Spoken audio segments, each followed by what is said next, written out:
Meeting of the Nacogdoches Independent School District Board of Trustees. And let the record show that a quorum of the board members is present and that notice of this meeting has been legally posted in accordance with the Texas Open Meeting Act. Please remember that items do not have to be taken in the order shown on the agenda. Join us in switching your cell phones to a silent mode. Done. The board will now conduct an executive closed session to discuss the items posted on our agenda pursuant to the following provision of the Texas Open Meeting Act and as allowed by the Texas Government Code sections 551.071, 551.072, 551.074, 551.076, and 551.129. No voting will take place in the closed meeting.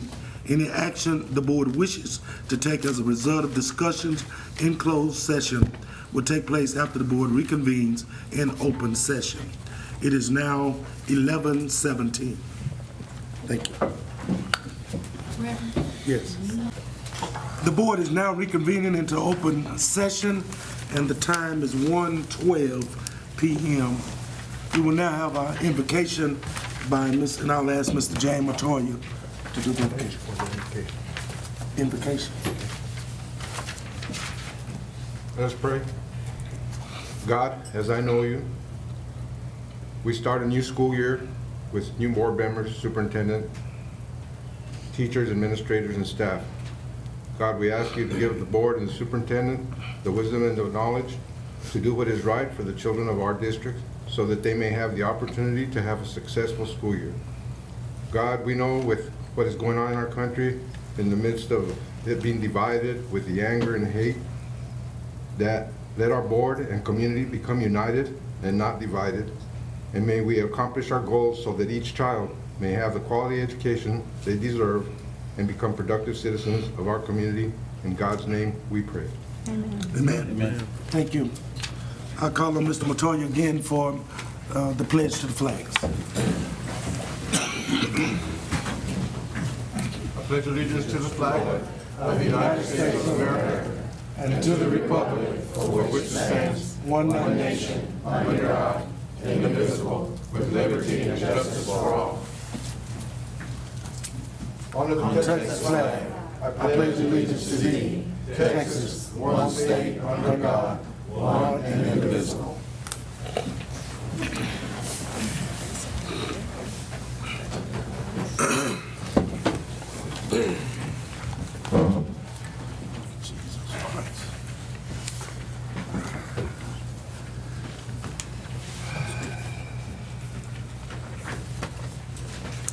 This is the time which the board has set aside to receive citizen comments. Individuals wishing to address the board should have completed the form located on the table by the entrance of the door and provided it to me prior to the meeting. Comments will be kept to a maximum of 3 minutes. Groups of 5 or more individuals having the same concern shall have a single spokesperson for the group.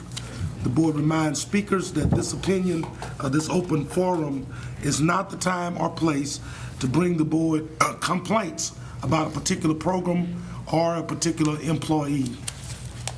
The board has adopted specific complaint policies and specific procedures for presenting these complaints. The board cannot respond to the comments in this open forum, but can inform you of policy and complaint procedures available under board policies. Forms will be considered on a first-come, first-served basis. Speakers need to address the board from the podium. The total time allotted for this portion of the meeting is 30 minutes, and Mr. Martin will keep time for us. And this time, I will call it to the speaker's attention should their time limit expire. At this time, we will call Ms. Michelle Peck.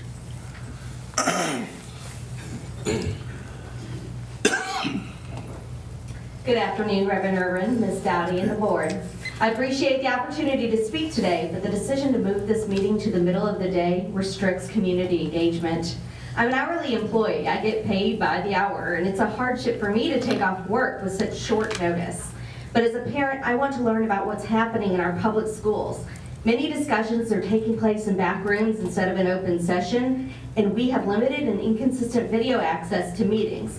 There's a lack of reporting on district policies and spending, and sometimes being in the room is the only way parents like me can know what's really happening. As you review the board constraints you determined in your last workshop, ask yourself, was this meeting moved for adult preference or for academic progress? I sent a message to some of our new board members with details about the district's agreement with the city to pay $9,850 to paint a district logo on the water tower near Mike Moses. Because the transfer committee decision has me dropping off kids at both middle schools this fall, I will continue to be reminded of the district's decision to front taxpayer dollars for this frivolous project. When will the fundraising efforts to pay our school back for this initiative be complete? As the new school year begins and budget shortfalls are projected, I expect NAC ISD needs the financial resources dedicated by taxpayers for tools for classroom instruction and to recruit, retain, and develop teachers and dedicated support professionals who directly impact student outcomes. I want to thank Mr. Niraman, Ms. Fitch, and Mr. Montoya for voting to remove corporal punishment as a consequence in the Nacogdoches ISD School Code of Conduct in the special meeting on July 27th. Your vote to abolish corporal punishment reflects our community's values. The decision gained popular support and discussions on social media, and a quick review of those with positive versus negative responses to the story from KTRE showed that 93.2% of those responding support your vote. The Daily Sentinel printed a congratulatory letter, and I've seen written support for your decision from area medical professionals, professors at SFA, Dr. George Holden at SMU, a professor and member of the Alliance to End Hitting Children, Floridians Against Corporal Punishment in Public Schools, the National Association of Social Workers, writers at the Houston Chronicle, Texas Tribune, and the Atlantic. Ms. Karczewski commented to the latest board action that it represents board policy now, but said we need to clean up local policy to reflect the decision to remove corporal punishment. That policy discussion is conspicuously missing from today's agenda. I look forward to the board's continued cleanup efforts because all kids deserve to attend school in a safe and nurturing environment. Thank you.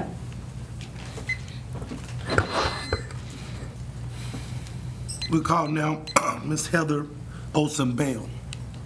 Bill. Bill, I'm sorry. I think most people here know who I am. Forgive my casual clothes, it's been a hectic day. I want to thank you first for all the work that you do for our schools and for our school district. I want to applaud the decision, as Ms. Peck just said, to remove corporal punishment from the Student Code of Conduct.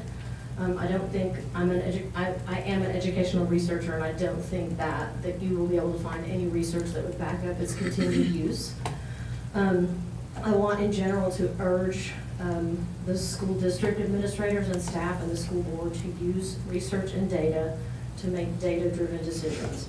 I hear all the time about schools and school districts having data rooms. I think it's reasonable to say that schools are obsessed with data when it comes to student test scores. I would urge you to spread that obsession out and include other decisions. Please use data to make decisions about parent and community involvement. Please use data to make decisions about school culture. Please use data to find out or to make decisions based on teachers and on what teachers need. I have my cell phone number via text, email, Facebook, different Facebook pages, Facebook private messengers blowing up all the time with people telling me, can you help me with this? What about this? Please, please, please, please, please. I don't know why that's happened. My son recently told me that I was like the Wailing Wall of NISD, where people come to deposit their prayers like they do in Israel. Please use data to make decisions about things like recess. There's not nearly enough recess in the school district, and it's not just here, it's everywhere. Please use data to make decisions about not allowing teachers to take recess away. I believe strongly that that is a student right. It's not a privilege. Use data to make decisions about things like drug testing high school students. Please use data to make decisions about school start times. I just saw a study that came out last week from the CDC that said that 14 to 24-year-olds are chronically and desperately short of sleep. They're sleep deprived and urging no school to start before 8:30. Well, our society isn't set up around that. I get it. I know it's difficult. I don't know what into making that decision, but I just think that it was data. Please use data to make decisions about the dual language program at Eddie Marshall. There is a literal mountain full of data that talks about dual language programs. Whole school dual language programs, not taking the program and moving it somewhere else and making it part of something else. And I can share it with you. I spent an absurd 5 years of my life doing research to get a PhD. I'm not proud or ashamed, I just did that.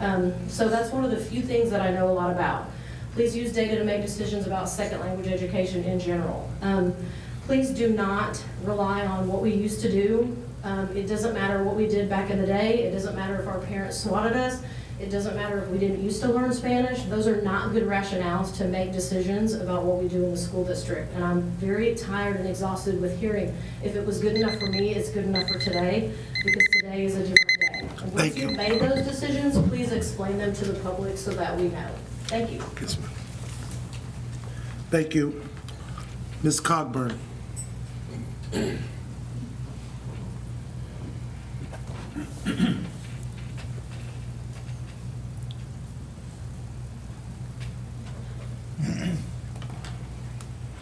Hello, I'm Laura Cochran. I'm a retired speech pathologist. I want to say thank you. I was allowed to attend the training for alphabetic phonics and for phonics in general. I trained with Nyhouse. I was sent to Houston at that time many years ago. They did not at that point in time bring instructors to your school district. I was allowed and had the privilege of working with the program for 2 years, and then they took it away from me. They put it in the classroom. And the school district from which I worked is still using one form or another of phonics. So I want to thank the district for allowing me to attend. I want to say, continue with phonics. It's a fantastic program. The program I worked with not only teaches phonics, but it can lead into cursive writing, which is something else the district has decided to do. Thank you. Thank you so much. We'll now call on Mr. Warren Rubio.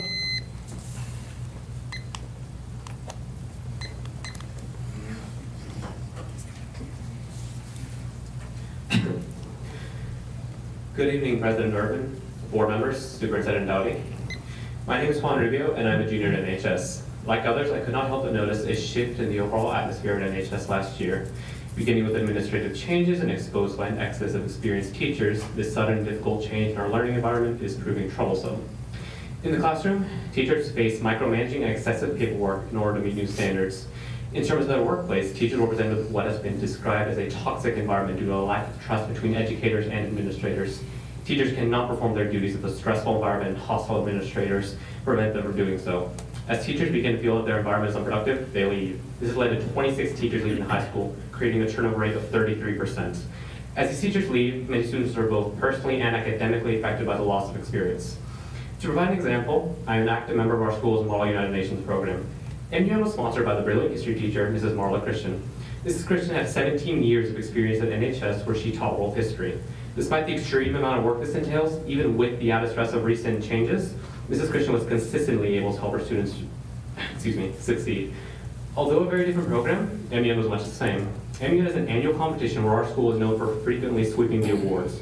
This takes extensive time, effort, and planning, much of which can be attributed to Mrs. Christian. She sacrificed time and energy on making sure we succeeded by organizing work days, helping us understand our objectives, and much more. In addition, her experience as an MUN sponsor and as a world history teacher makes her opinion invaluable to us. Unfortunately, she was among the 26 teachers who left this year. This marks a great loss. While the same competitors remain, Mrs. Christian is no longer available to guide us on the rocky path to success. We all look forward to another excellent year with a great new sponsor, who Mrs. Christian will be very difficult to replace. This is a clear example of how the administration, by driving away experienced teachers with their overbearing policies, is negatively affecting students and their success. Even if these teachers are replaced, new employees must take time to settle and build a bond with their classroom in order to ensure success. The number of experienced teachers leaving is clearly an issue, and it cannot be blamed on statewide issues as previously suggested. The blame lies squarely on the shoulders of the administration and their lack of trust in their educators. A solution must be found in order to allow educators to return their focus to their students. Most students have neither the expertise nor the power to solve these issues. The best course of action, therefore, is to trust the board and its solutions. It is also worth noting that the community at large should stay optimistic. Education is the process by which a person develops his or her own independent thoughts and values, and those who involve themselves in such a difficult process are true heroes. We at NHS will welcome all the new educators this year with open arms. Even if this past year seemed difficult for all, the end result, the creation of well-informed members of society, is certainly worth it. To quote Aristotle, the roots of education are bitter, but the fruit is sweet. Thank you. Thank you. We'll now call on Susan Tickle.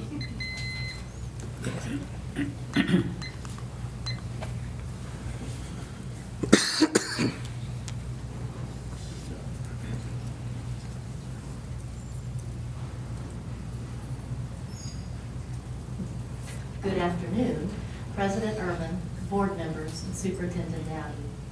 My name is Susan Tickle. I have 2 children who are growing up in Nacogdoches Public Schools. My daughter is about to begin her senior year at NHS. Her classroom education has been enriched by opportunities to compete in UIL academics, beautify NHS through its art club, and workshop with SFA professors through the creative writing program. My son is about to begin 7th grade at Mike Moses Middle School. As I speak, he is at the high school playing his trombone with the rest of the 7th and 8th grade band students in Nacogdoches. He also competed in robotics and Model United Nations last year. Because of the support of the Nacogdoches community, my children have so many opportunities to stretch themselves through academics and extracurricular activities that we could never find time to do them all. I'm also the daughter of an elementary school teacher and a high school chemistry teacher who spent their entire careers in public education. When you add mom's 24 years of teaching to dad's 33, we could not go anywhere in my hometown without running into a student or a former student or a colleague of one of my parents, whether it was a little girl who came running to hug mom or some burly guy at the hardware store asking dad if he remembered his name, or a former principal remembering dad's peanut brittle chemistry lab that he always taught right before Christmas.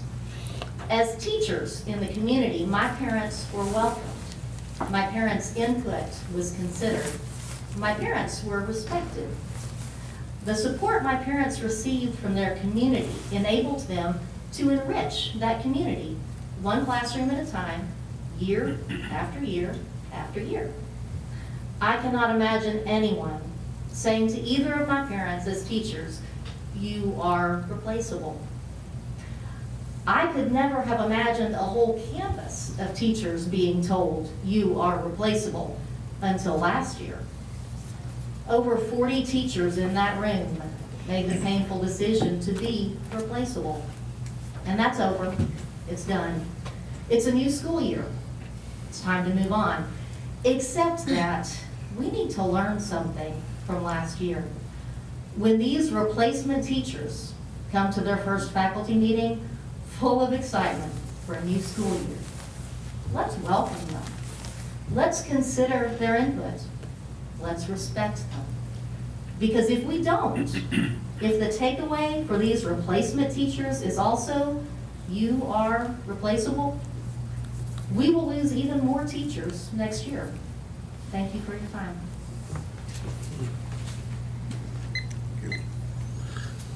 Thank you. We will now call Shelby Laird.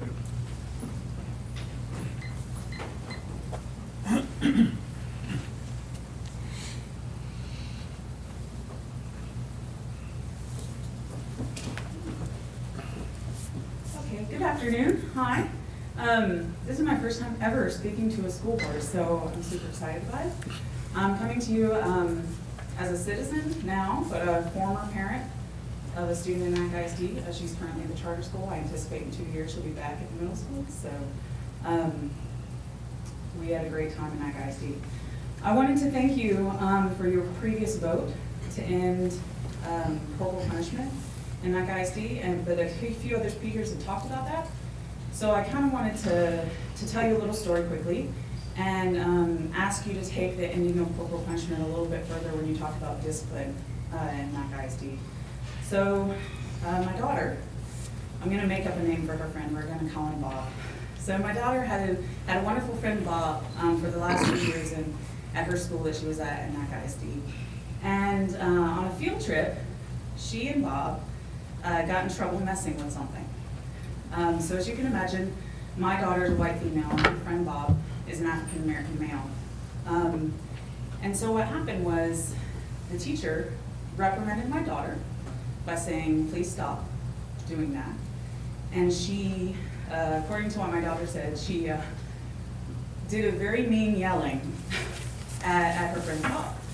So my daughter was very concerned, and she came to me and said, Mom, we got a different punishment, and we did the same thing. I want to know what I should do about this. And I said, well, I'll talk to your teacher, and I'll tell her about it. So I went and I talked to the teacher, and I really loved the teacher. She was a great teacher. And she said, oh, that's so sweet of her. I don't really think that anything different happened between them. I gave them the same punishment. Well, now, if the child it's obvious enough to the child that she felt like she needed to come and tell me that it wasn't the same, then I feel like kind of maybe it wasn't the same, because she's sort of tattling on herself, right? Which none of us wants to do. So I was thinking, instead of talking to you about how great it is that you did away with corporal punishment, that maybe I would request that we look even farther than that forward and say, have some subconscious bias training with our teachers or some of our administrators to make sure that those sorts of situations don't come across in the future. Because we want to make sure when we're applying discipline to our students that we're applying it evenly, and that all of us are addressing our subconscious biases that might be impacting how we're conducting that discipline with the students. So I hope that that's something you would consider, along with the great removal of corporal punishment. You need to make sure that you are still providing discipline to the children, and making sure that that discipline is being conducted in a way that's fair for all the children is super important. So I hope that you'll consider that in the future. Thank you so much for your time.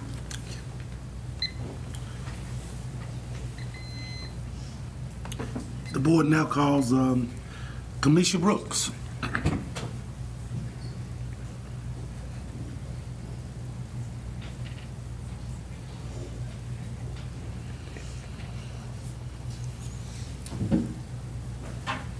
Good evening.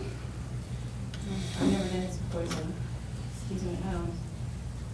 I agree with Ms. Shelby on her concern for the corporal punishment, and also just making sure that punishments are acceptable for whatever that student did at that time.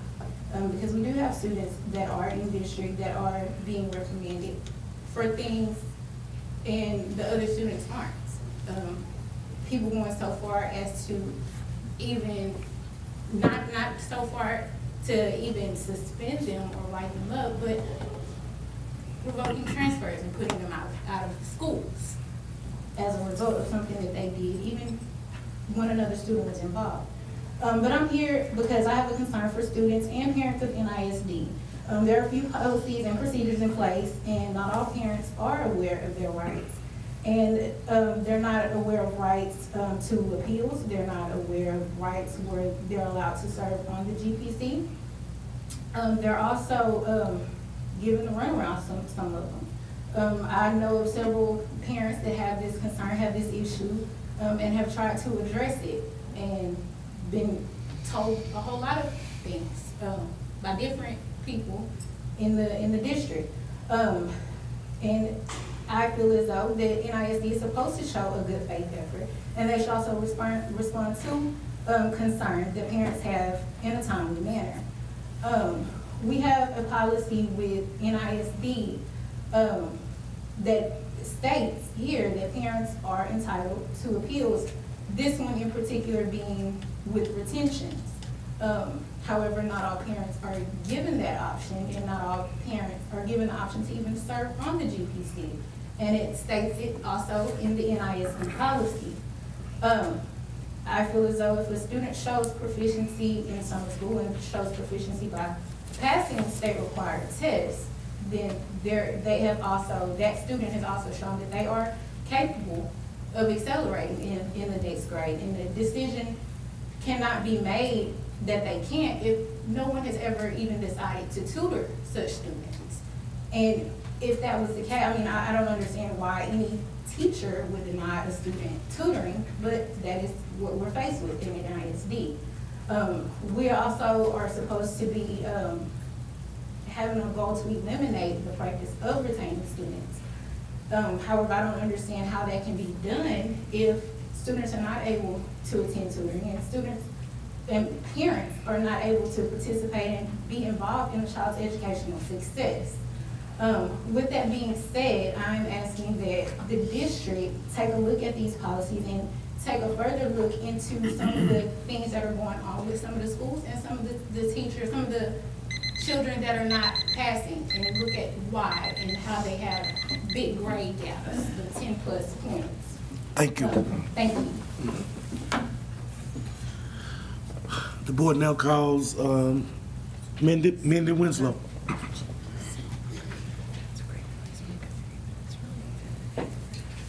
Good afternoon, President Irwin, board members, and Superintendent Dowdy. My name is Mindy Winslow, and we met last month.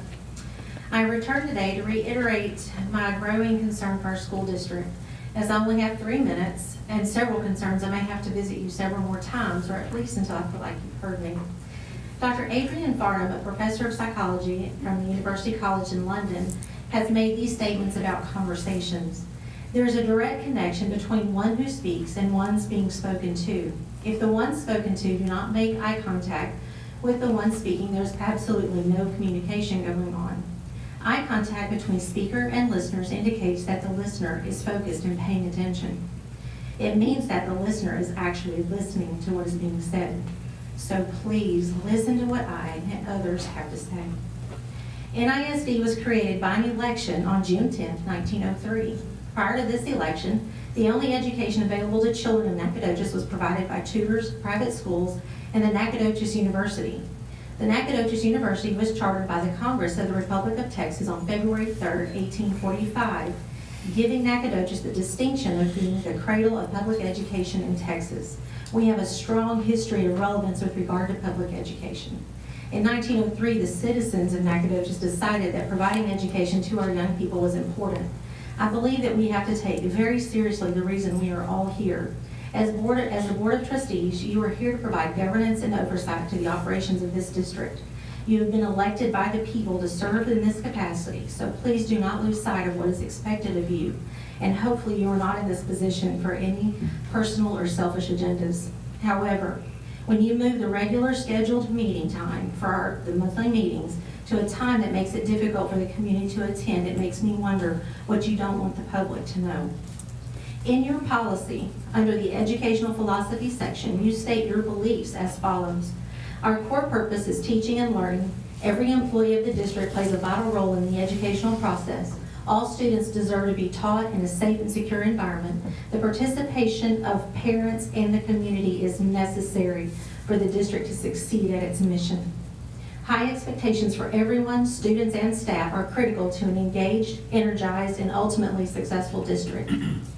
Again, students, teachers, and the community members have come forward to be heard in this forum. They are trying to bring their concerns to your ears and are asking that you act upon these concerns. Most of the speakers do not even know each other, and yet we bring you several similar stories and concerns. In my world, you don't have a trend until it happens 3 times. Looking back at the last 3 board meetings, I think you can now safely say you have a trend. John Baptiste Moliere said, "It is not only what we do, but what we do not do for which we are accountable, and it's truly time for action." Abraham Lincoln said, "Character is like a tree and reputation like a shadow. The shadow is what we think of it, and the tree is the real thing." Thank you, so Right now, the most common thing I hear is that you won't listen and you don't care. In closing, the Dalai Lama says, "A lack of transparency results in distrust and a deep sense of insecurity." Thank you. Thank you. The board will now call Catherine Daniel.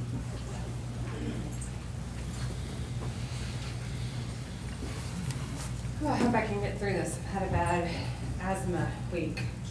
Good afternoon, President Urban, Ms. Dowdy, and members of the board. It gives me great pleasure to report some exciting news to you about people in our community supporting public education in East Texas. More than 100 people were loud and proud for public ed at an event this past Saturday. The event and discussion has reached thousands of people through social media, shared at local, state, and national levels. I want to thank the partners of Fairchild, Price, Haley, and Smith Law Firm for graciously agreeing to host the event at the historic Blunt House. The location is beautiful and it placed cheerleaders for public education front and center on North Street, directly across the street from SFA on the day of commencement, a day in which people traveled from all over to celebrate public education. We had dragons, panthers, bulldogs, owls, lumberjacks, and more represented at our event. NHS Senior Jai Willis was enthusiastic MC. NHS Senior Kay Teakle shared an impassioned appeal for public school engagement, awareness, and action. Our wonderful speaker slate also included Mr. Montoya, a retired TRS employee who received cheers when he spoke about the importance of improving retirement and health care for some of our greatest public servants. Thank you all for showing your support for teachers, and the next time we do it, I hope every one of you in this room are there. Teachers, parents, students, business leaders, and lawmakers were involved in bringing this event together to fight forward for increased funding for our public schools and for the rights of school employees. East Texans care about giving Texas school children a high-quality public education, and we look forward to joining efforts to further engage our community in the support of public schools. For those of you who think the event was negative, I beg you to watch the video online in full and hear our coalition with Pastors for Texas Children and what they are doing across the state, not just for Nacogdoches, but for all schools. On a different note, hoorah for TJR and for everyone that works there and had anything to do with their success this year. Hoorah for Fredonia for barely missing the mark to get out of IR, and hoorah for the former administrators and teachers of Carpenter for their gains. I would like you to consider that the change in leadership at TJR was sparked by 2 board members who were courageous and respectful enough to meet with us and listen to teachers and to believe them, and then to go forward and show honor and start the cycle of change that led to an administrator at TJR, several administrators and curriculum people who proved that in 1 year it can be turned around. 1 year. That is amazing. And those people who are probably on their campus working right now should be here and be honored for that success. And those 2 board members that met with those teachers and listened to their concern and their body language showed that they were shocked and then they took action, thank you. Thank you so kindly. Now we'll call on Superintendent Dowdy to, for the Lone Star governance submission of the quarterly board progress tracker. All right, at this time, what we're going to do, one of the actions that is required while we're under governance training with TEA is to do a self-evaluation. Each board member was to do a self-evaluation on this matrix that we're working through. So each board member received the matrix ahead of time, and you were to score where you think that we are on the governance issues at this time. And then we will come to consensus and vote on this document and then submit it to AJ at TEA. So we're going to work with, Holly, are you ready? Okay. So we're going to look at number 1, Vision 1. The board works collaboratively with the superintendent to develop the vision and student outcome goals. So when we look at that, we can get 15 points through all the work that we've been doing, and under each column, it's either does not meet focus, preparing to meet focus, approaches focus, meets focus, or masters focus. So we want to, at this time, first of all, take the points that you have decided that where we are, and then we're going to look at the differences and discuss why we think what we do. You want to start with me? You can certainly start with you, Reverend. Holly, so we can write those up there. Vision 1. How many points did you give us in Vision 1? 12. 12, okay? 12, I think we have met the focus of, far as the goal and the vision, but I'm not sure that we have mastered it. Yeah, So I gave us 12. okay. Let's get this up here. Okay, so we have a 12. All right. Ms. You Dottie, I certainly concur with Reverend Irvin. We begin to focus, we approach there, and also we meet the focus. I think we have 12 also. Okay. Bashi? 12 also. 12? 12. Steve? I had 12 also. Whoa. Pam? Well, I was kind of in between a few things here. Let me talk through this Sure. with you guys if you don't mind. That's what we're supposed to do. If you're looking at it, that page in your book, under the preparing to focus, it talks about the board own the vision development process while working collaboratively with the superintendent. That made me question whether, what we did was, we just kind of came back and approved the vision that already That existed. already existed. When I read that, it made me wonder, was that the process we were supposed to do, or were we supposed to sit down as in a workshop and kind of talk about that vision and develop a I hate to say a new vision, but redevelop that vision. So I kind of put a question mark there. I wasn't quite sure. That sentence in that column I highlighted it and kind of went, Okay. I'd love to, what do y'all think? Did anybody else read it that way when you saw it? Well, when I looked at it, I would go back to that. I was recalling the meeting that we did that, and we did go back and we looked at that statement back there, and it was addressed. We didn't come from scratch on it, but we did look at it as a group that was there. We discussed it, and so I felt like we had done it it wasn't like we just took it at face value, because we had a lengthy discussion on that particular issue. Did we? I don't remember it being as a long lengthy as, discussion. not nearly as long as we did on outcomes, but it was. And you went to, I know you had an opportunity to go to training again with the guys. Was there any discussion on that at the most recent training about, are you supposed to go in and redevelop a mission, or are you just supposed to reaffirm your existing mission, or? I don't say that they talked about it, but I think we have to address it, and it's like. They did not mention that, but I know AJ has said, you can reconfirm it, but it's just up to the board. If you want to start from scratch, change it or reconfirm it. It didn't matter on that. It's just the board has to all come to agreement on it. If you're in agreement of what we already have, then that's fine. But if you're not, we need to review it. Okay? The other kind of stumping point I hit under 4, approaches focus, is the very bottom one that says the board has adopted an annual target for each goal in addition to its deadline target. These are not GPMs. I don't believe we've developed annual targets. I believe we've got our 5-year target saying this is where we are right now and this is where we want to be, but I don't think we've gone through the process of developing those Annual targets? annual targets.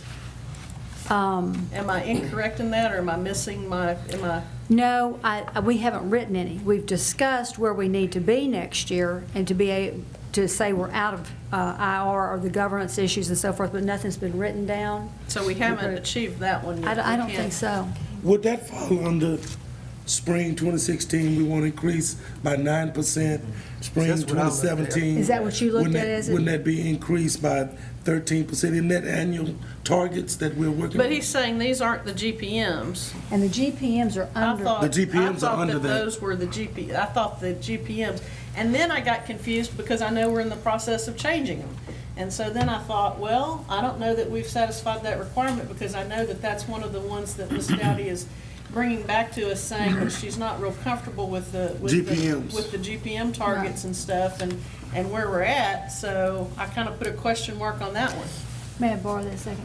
You see those on the wall, and Holly was able to get those displayed. Oh, wow. In a quick time today. And so, actually, when you read that, You could look at, as far as the goals, where we said this year 13%, next year 16%, that could be the annual targets. It's not the GPMs, but it is the annual target that we have set up for those goals. And when it says has adopted an annual target for each goal, those would be the targets in addition to its deadline target for but these are not the GPMs. So GPMs are different. See, those targets are not, those targets we have up there are not Are for for the goals. GPMs. They're Those for are the for goals. goals. See, the last communication I've got from you guys on the target, the ones that we approved, don't show that information, I thought. Or maybe I haven't received the updated version. Do you have this? No, that's not the version that I've got. That was from our this one is from our last workshop where we revised it. We Yeah. revised it, so Revised but we haven't adopted those Right. yet. We're supposed to So- do that today. But we haven't, so we didn't have that done in the last Correct. quarter. Right. Correct. So, okay, based on y'all answering my questions, I would say a 1. Okay.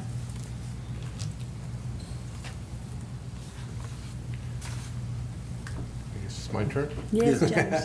Well, being a new board member and going to this training not too long ago, I finally think I had a grasp for it, and I think I'm in agreement with the rest of the people that am giving ourselves a 12.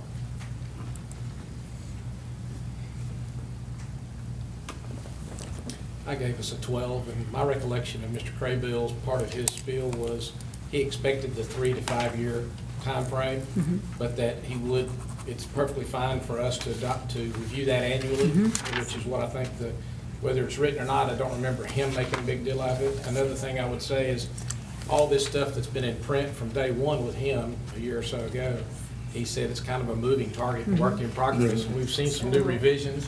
So I think we've satisfied in the spirit of it, even if there's some technicalities in the print, I believe it's a 12. So Pam, let's go back to you for a minute, okay? Okay, on the meets focus and masters focus, was there anything there that particularly that? Yeah, and maybe I get caught on the text. My husband tells me I'm very black and white. On needs focus, I highlighted, it says, the board relied on a root cause analysis, comprehensive student needs assessment, and/or similar research-based tool to inform identification of and prioritization of potential student outcome goals. And I don't really thought, but what grabbed me there was the root cause analysis. I know we expect our principals to do root cause analysis on their campus to come up with their plans. I don't know that we really met the definition of having done a root cause analysis. Well, I know when we worked through it that day, several days with AJ, we talked about the reasons why we thought we were where we are. So that's part of the root cause analysis, what caused us to get there. And then we looked at data that was presented of where we are. So that's, when you look back in history and say, why are we where we are and not making progress, that is root cause analysis, part of it. Is it because of leadership change? Is it because of too much mobility teacher? Is it the curriculum not being followed? And that we looked at all of those. And if you remember, AJ covered some of those topics and said, because we asked him about That was the leadership. workshop that we did with Region 7. I thought AJ was helping us on the constraints part. We already had our goals when he came in, didn't we? So No, we went through. we worked with him on our goals. Okay. He was the one that was guiding us through the goals, because we had some difficulty with those, of understanding like the master Right. level and so forth. He's the one who did that, yeah. So when he took us through the leadership issues and so forth, he was talking about root cause at that time. Why are we where we are? Why are we not any, what type of governance Sure. issues and so forth? So that was, Well, and I'm comfortable going with the majority. Obviously, everybody's very comfortable at the 12 level, so I'm not going to be the sticking. I don't think it was stipulated that we all had to have the No. same score. No. The object of this is for us to evaluate self. Okay. So it's okay for you to have one. Right. Okay. That's in your opinion. Right. Vision two. we were just supposed to discuss the reasons why, Right. okay? So we'll have to have a consensus, though, of what we believe it is before we vote on the whole item. So would you have a consensus that, Yeah, like I said, I'm comfortable, I think, going along with okay? what the majority feels there. So then when we look at next quarter targets on the same thing, the first bit on the vision, the next quarter targets for us to gain points on this, we need to look at what do we need to do starting in September to finish this. And I want you to know that I've called and stayed in contact with other boards such as Midland and Tyler and those that are doing the same thing. They're no farther ahead, believe me. They're at different places too, like the policies and so forth that Midland's working on. So they have not, at any point in time, have they reached some of the items that we have. They haven't done the constraints yet. So some have not done constraints, some have not done theory, so we're all at different points, just as long as we're tackling them together, okay? Well, for the next, well, I guess to reach the target of mastering it, I mean, we're all gonna have to memorize the vision and the goal progress measures as board members. And somehow, some way, we're gonna have to involve the community, the students, families, into a round table in talking about the vision, the outcome goals, the progress measures, Right. which is going to be an administrative, I guess, objective. But from a board perspective, our challenge is going to be to memorize it. And so I guess we'll just have to go around the table and everybody just memorize the vision or something. I think what he's looking for is that you can talk about it with the public, that you know enough of this information, that when you're out and about and people are asking, and that you bring it up as a conversation, that this is something that the district is working on, that we are working with TEA on to get out of the governance issues, and that you can talk about these specifics. That number one goal, what is it? And what are we trying to reach there? And what is our vision? And if you can tell the public about that, that's what they're trying to get to achieve. That more of our community are aware of what we're having to do and why.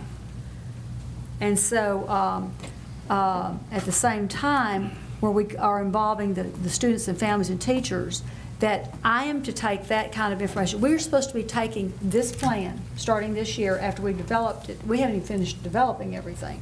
That we're supposed to be talking about it at every meeting. For example, at the faculty meetings, I've already met with board, with the principals and all. At faculty meetings, they're supposed to be talking about it because this is what they have to achieve. This is on their shoulders to achieve. So they have to talk about it with their faculties. I need to talk about it in the coffee chats that I have. I need to talk about it at any community meeting that we have. I need to bring up these items and discuss and hear what the public has to say about it. At the same time, as board members, you need to be able to discuss that. So we, to get 15, are going to have to see that through this year and see how well we do with having it in meetings and so forth. So the next quarter tracker would be possibly marking how many meetings, how many discussions we have with the community and so forth in meetings. Agree? Pam? Okay. All right, so we're going to say 12 at that time. All right. Let's go to number 2, Vision 2. The board has adopted goal progress measures, our GPMs, aligned to each student outcome goal. All right, let's go down. Let's start this way. Russell? I gave us a 12. Okay. Whoa.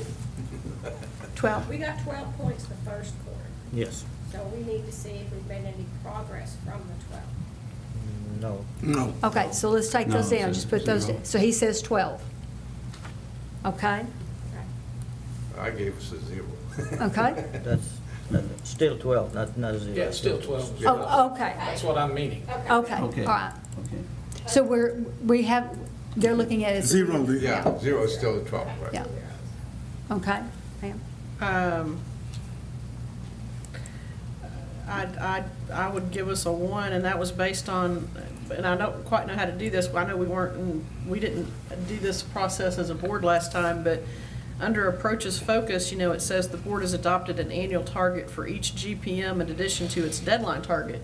And we've not done that. I mean, we've got an annual target established, but we don't have an annual target for every year, leading up to the deadline target. That's what I perceive that to be saying. That's it on top.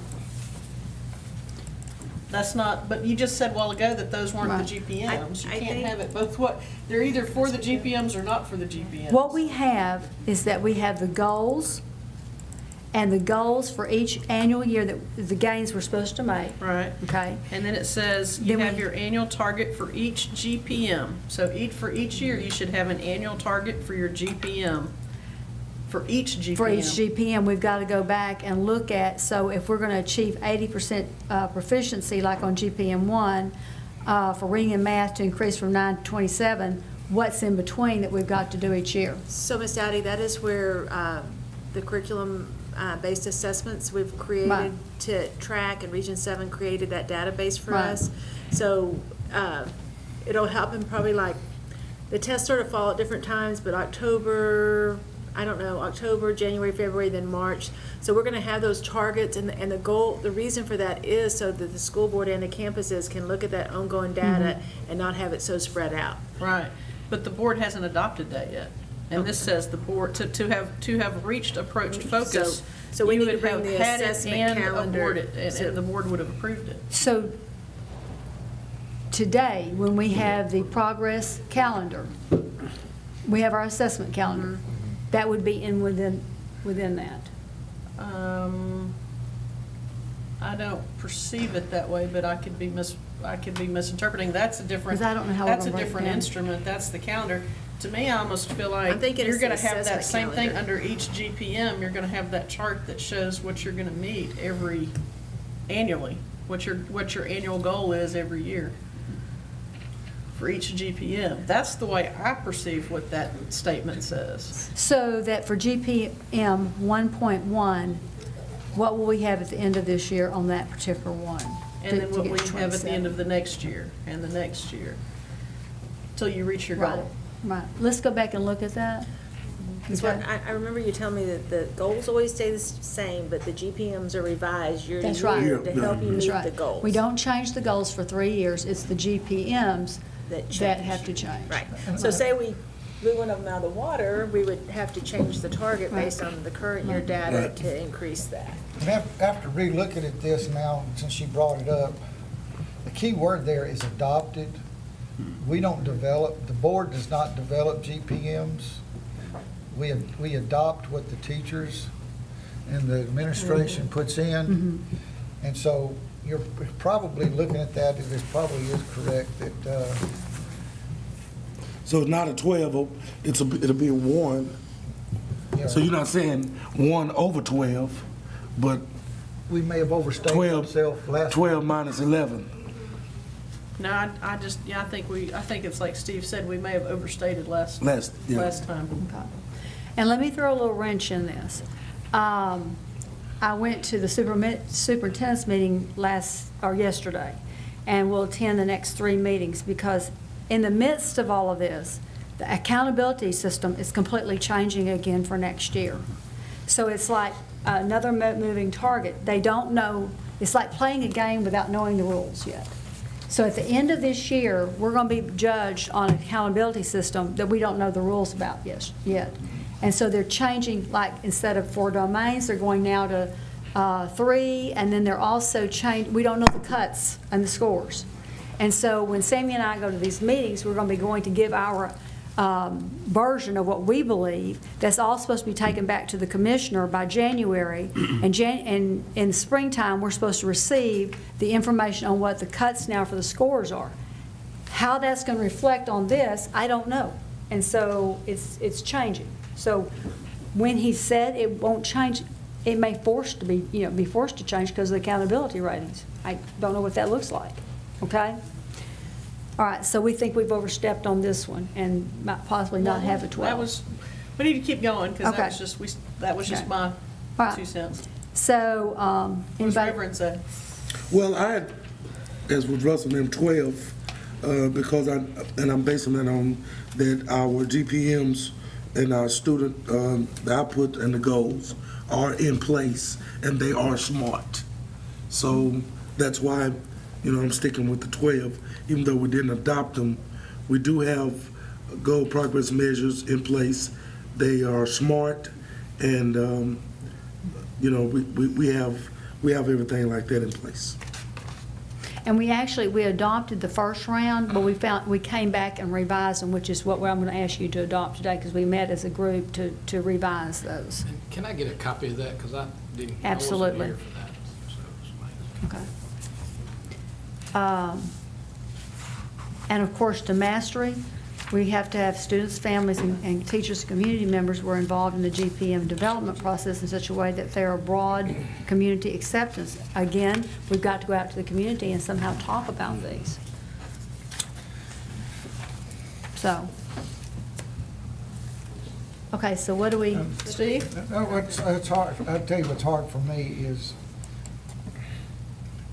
we've got all of 1 done, we've got half of 4 done, and we've got half of 12 done. Right. But we've got one little step, but from their indications, it's all or nothing. That's right. Right. Yeah.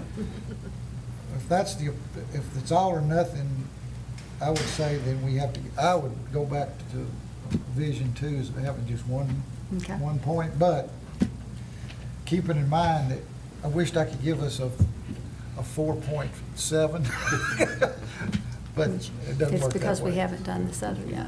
Uh-huh. Okay. So revise it, Mhm. There's just certain ones that, go back to 1. Bosch? I wasn't here the last time that you all did it, so as of now, this time I give 0. Okay. Yeah.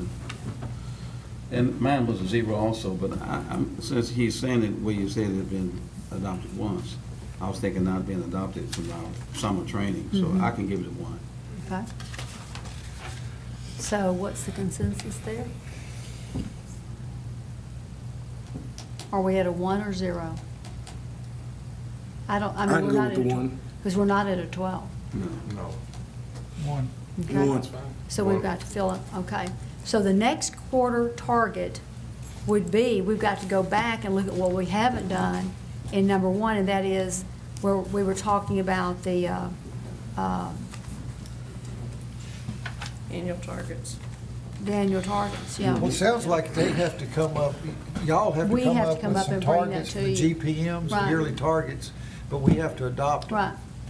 So that's what we've got to do in our principal meetings. And that's not. Sammy put that down for Then our you should get principal to meeting. 12 after that. Yeah. And see, and Right. and we could go from 1 to 12 real Right. quick. Right. And then to go to 15 is not going to accept just getting other folks involved Right. in the process. Right. Okay? All right, next. Vision 3. Vision 3, the board has adopted a vision for what student outcomes will be and has adopted constraints aligned with that vision. GW?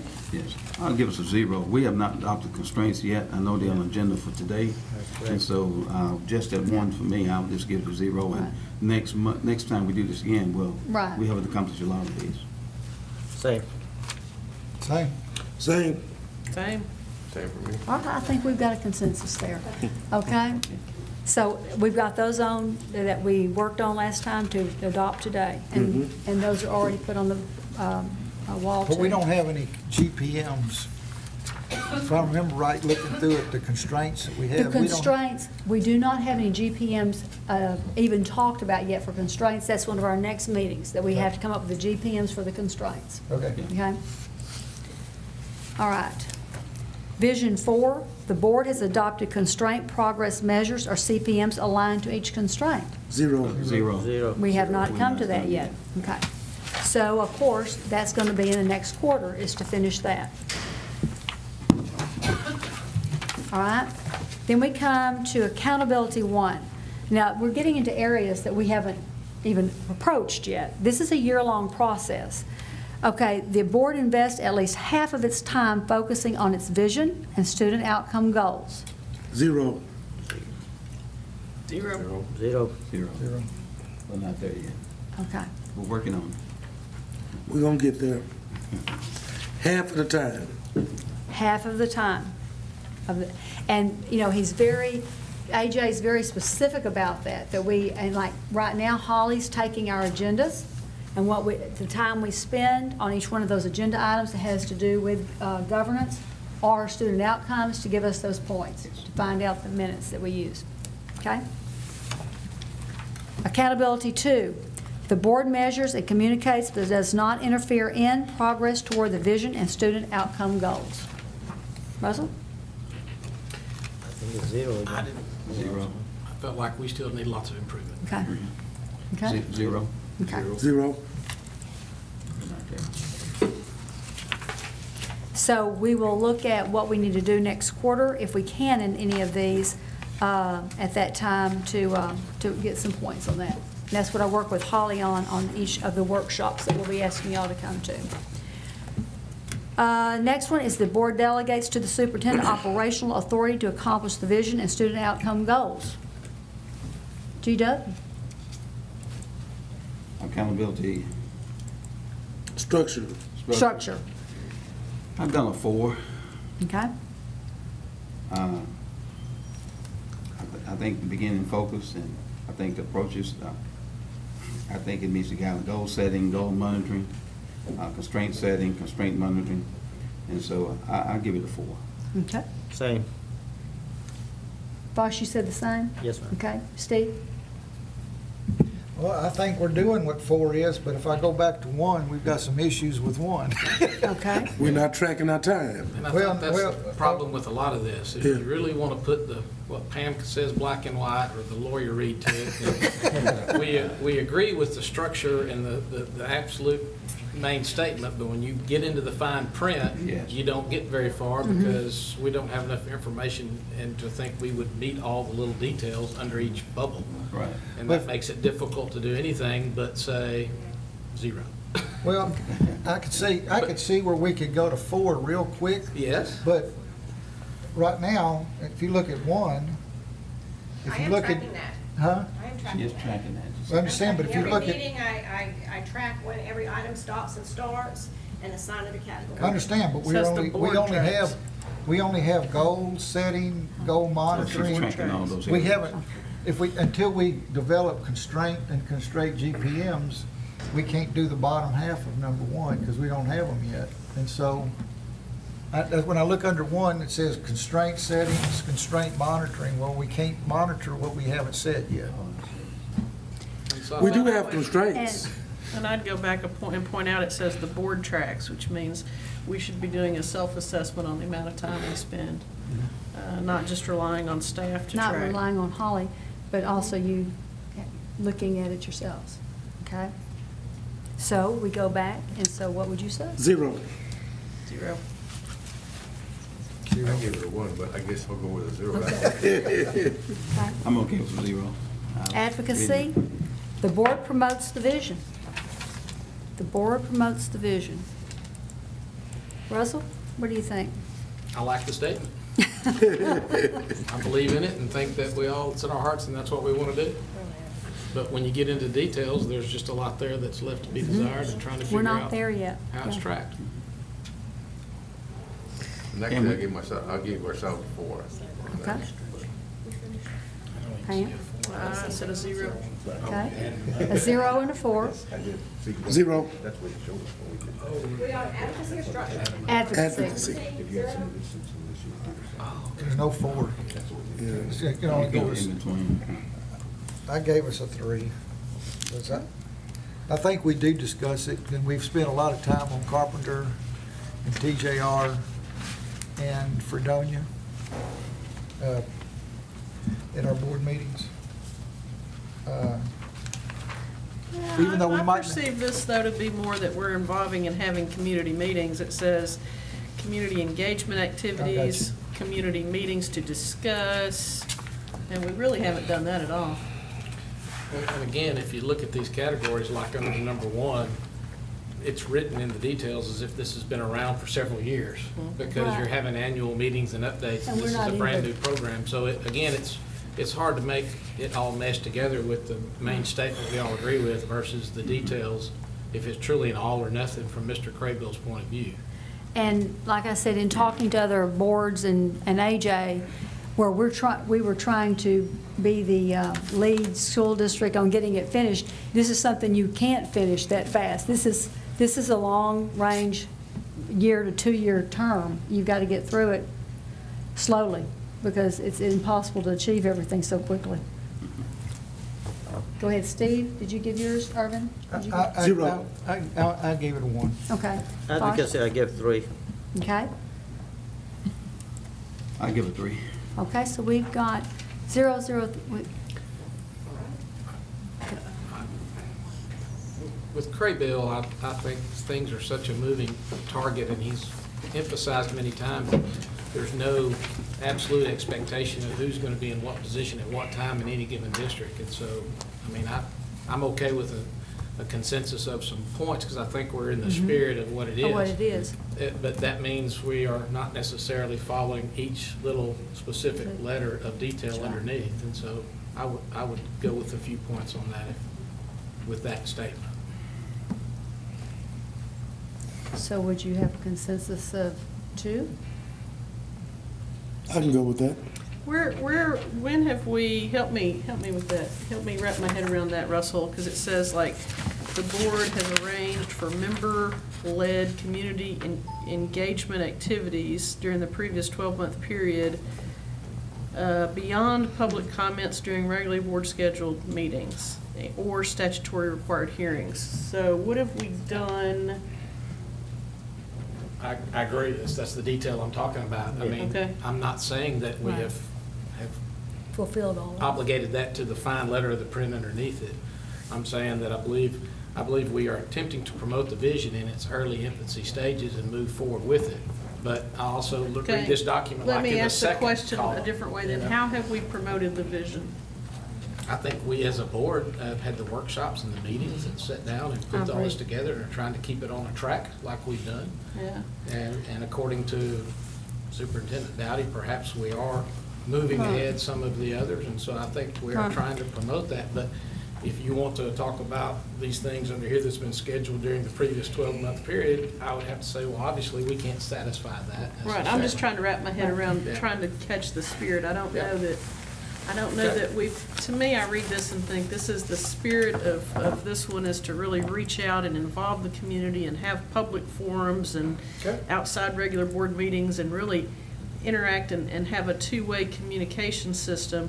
And while I understand we may not have done the detail work of it, I'm trying to figure out, have we even met the spirit of that? Have we done anything that meets the spirit of that type of community engagement? Well, go ahead. We obviously have several that's given a few points, so people can give their own individual opinions about that. Yeah, But and I'm not think trying we're to be, I think I'm we're trying heading that to, I'm direction. trying to kind of get a, Sure. I'm trying to wrap my head around it. Like I said, I'm just Okay. trying to, Fair enough. what, Well, I guess just where I'm coming from as a new board member, doing the things that we're doing in the community, by talking to staff, by talking to teachers, by talking to the community, I think we've started that. I mean, at least I feel like I have as a new board member, and I think other board members individually, have. but not necessarily as a But- team. Well, I think all of us do it in some way. I really do feel like it. But that's where I was coming from, is that I think that we're starting that, and I'm hoping that that's going to continue, that we're going to do that. I think you've got to look at maybe giving yourself at least a point in the sense that you've gone outside the realm of regular board meetings and you've come together as met many times. We've spent lots of times at workshops that are open meetings, and we've engaged in this vision. So I think that's worth, At least the point. Something. Yeah, because we believe in it and we're trying. It's just that we haven't, like you said. Again, it's like Mr. Green said earlier, he could pick from several different categories in the particular, Right. and draw from some of it. If you want to give yourself some points, you could, 'cause you're kind of in the spirit of it. But if you read the fine point in the detail, you couldn't absolutely say, we get any points. So- Right.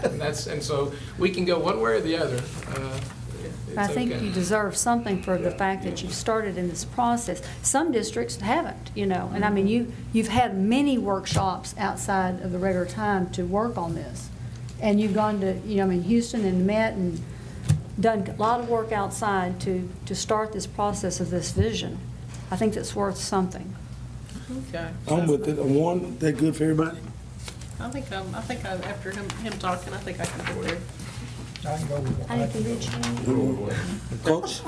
Just More make mine comfortable one. with Fosh? Agree, that but- be good? One. Can't help it. That's all. Way my brain works. Oh, they changed that 3 to 1 on mine. So how many points we have? They're gonna give it a 1. We still have one more to go, don't we? Oh, unity. Yeah, one. Okay? Unity one. The board works collaboratively with the superintendent to lead toward the vision and student outcome goals. Start with one. I One? think on the beginning focus, that's where we are. We're doing those things. We're in board policies. Self-evaluation, self-evaluation kind of, I can give you the one. I think I can. Taj? Probably the same, one. We can only give us a one, because we haven't had a quorum. Quarter of my board meeting. Well, we've had a quorum at every. Yes, we have. We haven't had a full attendance, we've had a quorum. It didn't say full attendance, did it? It has an over 70% in the next category, and then down below, so It says a quorum, I right? could actually, if you look, Quorum, if you look at three, We can do it we- nine. We've done all three of them, I think. Oh, but look at number one. We But- haven't annually affirmed the reviewed all policies governing the board's operating procedures. And the last time, the board is self-evaluating each quarter. We're not doing that. This is the first time we've ever done a self-evaluation. Right. that's part of that philosophy of me saying, this looks like it's written for a program that's been in place for Yes. Yeah. several years, and you're trying to follow the procedures as opposed to necessarily evaluating the beginning of it. But when you look at the approaches and the METs, we met, I think we meet most of it when you talk about attendance. We've all received our training. We've got the hours needed. So I'm willing to give a 9.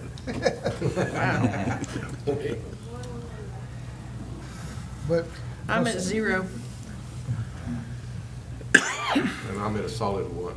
A solid one. A solid 1. I would defer to the last topic of evaluation. In the spirit, I would be fine with a 1. Okay. There's some small points. You got one? I can go with the one. Okay. I think we've done all of three, but we skipped some of the Right. ones. Some of the one, yeah. And we can't get it until we finish No, that. so it's just- And we So- can't get the The threes most until we recent get the one. one. Right, okay. And this is my board, most recent So- part of the board. Next quarter, we will look at the ones that we've missed, and go back to 0 and 1 and see if what we've missed, and make those the priorities for the next quarter, to get those points. Is that all we have, 15 That's what we've got. out of 100 possible points? This is going to take a long time, but we have to do our self-evaluation quarterly to see where we are.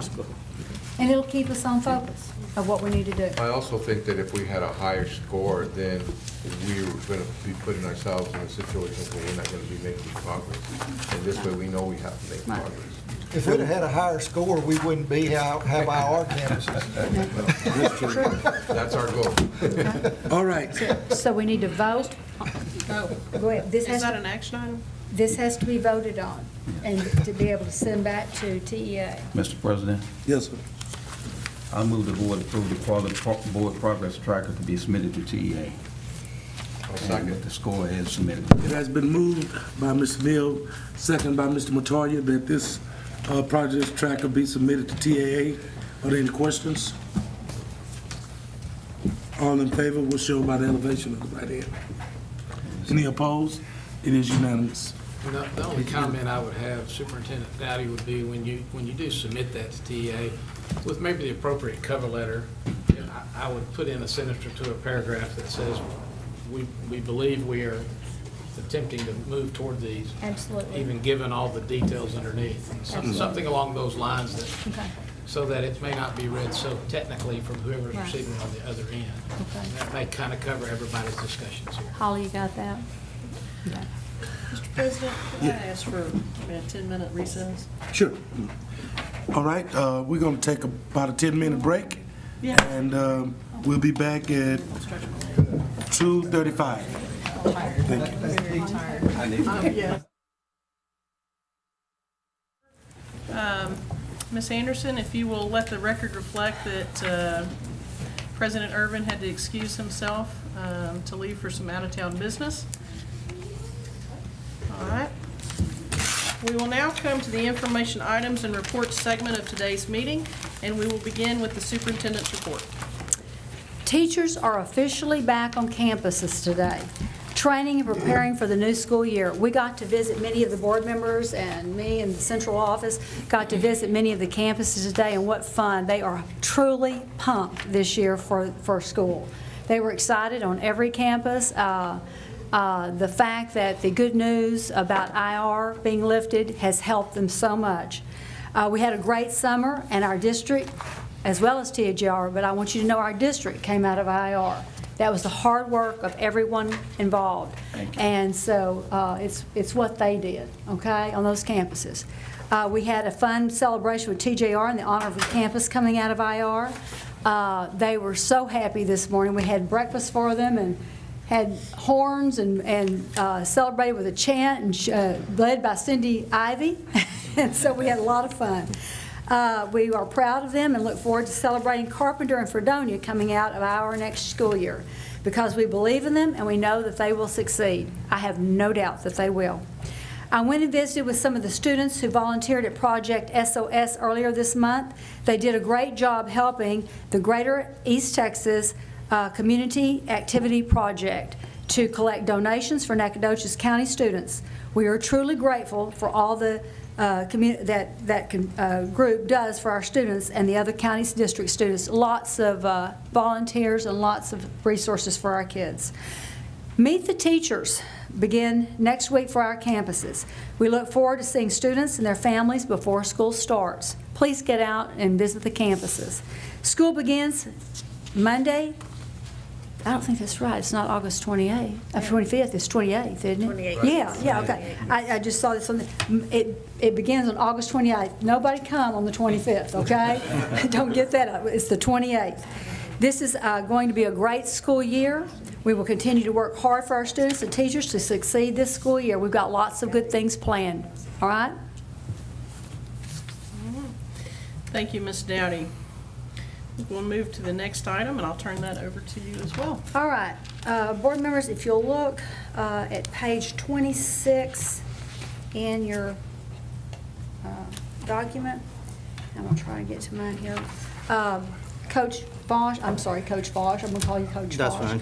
All right, had asked for an information item related to drug testing for this month, for this agenda. So I researched back as far as I could go to get all the information from both the company, the lab that we use, and Tyler, and the information from the high school. So if you look at the front page, the budget impact, I'm not sure what all, but budget impact is $39,524 for the 4-year period that we've been involved with it. Colby Wilbanks actually started this process when he was here as our attorney on staff. Within that, he had developed a number of procedures and for the district to follow. If you'll look on page 27, this is some of the reports, I believe, Fosh, that you asked for, who were over the drug testing. In 13-14 was Lisa Fuller, in 14-15 Kristen Heath, in 15-16 Kristen Heath, and 16-17 Josh McLean. How much money was spent? The 4-year term was $39,524. How many were tested? It's been 3,646 were randomly tested over the 4-year period. How many tested positive from the company records for 14-17? Because they made a statement that they do not keep positive records beyond a certain number of years. So this is not for the full 4-year term. 63 were tested positive over the 4-year period, or really it's not 4 years, it should be 3. I contacted the company for the owner of the company for the data, and he said he only keeps from testing for 1 year, so he tracked what he could from what he remembers beyond that last year. How many students that tested positive were allowed back in the activities? 5 students returned to the activity after the 20-day waiting period. 15 did not return to an activity, and 8 had no records. How are students selected for testing? For the data retained by the company, for the 3-year period that he had, there were 28 students that were retested at the end of that period. We have a randomization program that we use. Each donor receives a number, 1 through the total number on the data list. If we randomly select 50 of the 500 students, we tell the computer program to select 50 of 500 and not repeat numbers. The program selects randomly 50 times and does not duplicate numbers. We go back to the original data list and pull the donors that correspond with the selected numbers. The schools in our district that provide drug testing are Corsicana, White House, Lindale, Ennis, and Jacksonville. I think that's all of our schools that we participate with. And what lab do the schools use for drug testing is the lab in Tyler.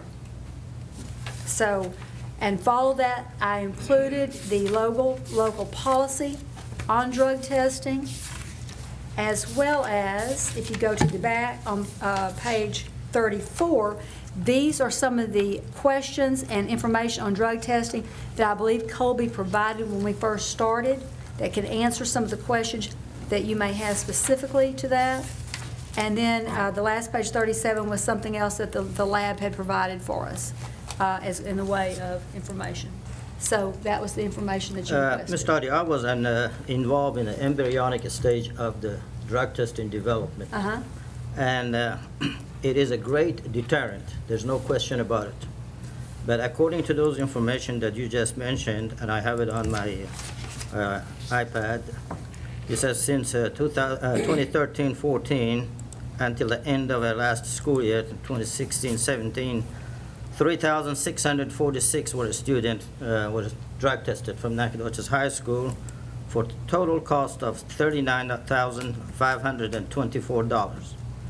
Assuming each student were tested for $14, that total will come to $51,044. And about $11,520 is not either charged or there is somewhere. And if they charge for $12 per each student for testing, then the cost again would be $43,752. Again, $4,228 is difference. Now, since I was involved, I know the drug testing, when they ask for testing drug, there are a variety of drugs, almost 15, 20 different drugs they test. The more you want to be tested, the more it costs, if I make sense. In other words, how many different type of drugs are they testing? Right. So how much actually they're costing us, so the total would be $39,524. So we may need to ask them how much they charge per test and what kind of a drugs or how many type of drugs are they testing. Also, per your information, 63 Nacogdoches High School were tested positive for illegal drug or substance, which 5 students was able to return to the activities. 15, they did not return, and 8, it says no record. If I add 5, 15, and 8 would be total 28. And if I subtract from 64 that tested positive, it leaves me 68, I'm sorry, it would be 35 students again lost in the shuffle, so we don't know what happened to them.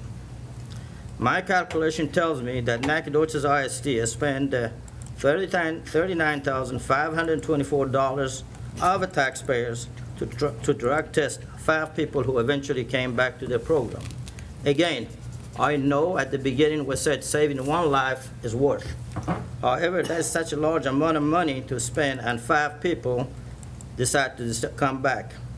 Also, on page 5 of the drug testing from NISD and under the title Drug Testing Policy, Drug Abuse Prevention, it stated that the district shall notify the parents and student of the drug and alcohol abuse prevention resources available in the area. It also stated that if a student has been tested positive, shall be referred to district-approved counseling and or drug education program for the assessment that shall determine if counseling and or drug education program is needed for the student. And student shall provide documentation of assessment prior to returning to extracurricular activity or reinstatement of his or her parking permits. I'd like to know, are we following those detailed as we're supposed to? When I called, Josh is not here, obviously, any longer. He's resigned, and so I called in Kristen Heath, who did it for Right. 2 years. She's the one who went down this list with me, and she assured me, I asked her what was the procedures. That's when they found those from Colby that he wrote years ago. Right. I asked if we were following those. She stated them without looking at them. She said that what she does is she contacts the parent and the student, and that's private information, of course. And then we do not have a drug counselor within our district, so they are given information of where they can go for drug counseling. True. And so they are supposed to go to that and then return with information. And so she said they have followed up on that counseling, and they have, with the ones that were involved. The reason I brought this issue up simply because I knew how was poor bookkeeping was involved. Right. And our intention and what we receive or the way we operate is totally different. So if we are gonna have it, let's have it properly, documentation, everything. So far we've gone through 3 or 4 drug czar. Each one passes on to the next one without knowing actually who's involved, who's not. Like I said, I have been involved every drug testing as a person who basically signed up the students, but I never got the result of those, except Josh McLean last year informed me of one person. Yes. I asked Kristen Heath because that was one of the concerns, and she said that she did, I'm just repeating, that she said that she did email you the results of those that tested positive. Because what they are supposed to do is it's not supposed to be the coach that receives the information for obvious reasons. It's supposed to be an administrator at the campus. Once they receive the information, they take the ones that are supposed to be released, the positive, and let's say it's a cheerleader. It's given to the cheerleader sponsor or you as the AD that passes it on to the coach. And so that the correct procedures are carried out, that they're not involved in the sports at that time. So can you be more specific on what we're not doing so I can help that? Coach Reyes is in charge now. I like for Coach Reyes to receive any information concerning any athletics, student in athletic programs. So therefore, as an athletic director, you call the shot and make a suspension and document that, and you have a record of it. As an athletic director, I only had 2 people, and I know it was more than 2. Somehow it was not communicated with me, not because I had an ego, but rather as it's part of my job to know. And also, like I said, as the result, $39,000 for 5 people, is it really worth it?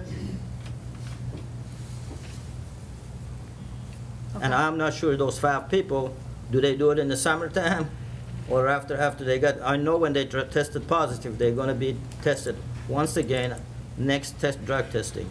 After that, I don't know what happens. Well, my question would also be, if you're drug testing students, how do you determine what drug test you're going to use on or recommend for that student? Because there's different drug tests for like cannabis, there's different. If they are on prescriptions, they have to provide the doctor's notice. I'm well aware of the details, but it's just the management of it I had a question.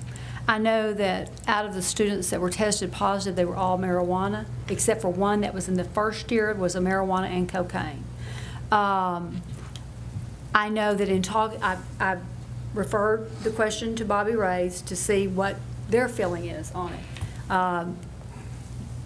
Bobby, would you like to speak about what you're, okay? Sure.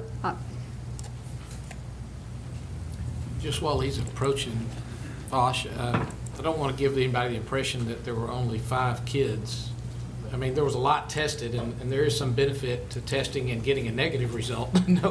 So, I mean, there was a lot more kids tested. I understand your point about my concern was only 5 of them were able to bring back. The rest of them just decided not to get involved. Yes, you're concerned whether the details on them getting help was actually instituted or not, right?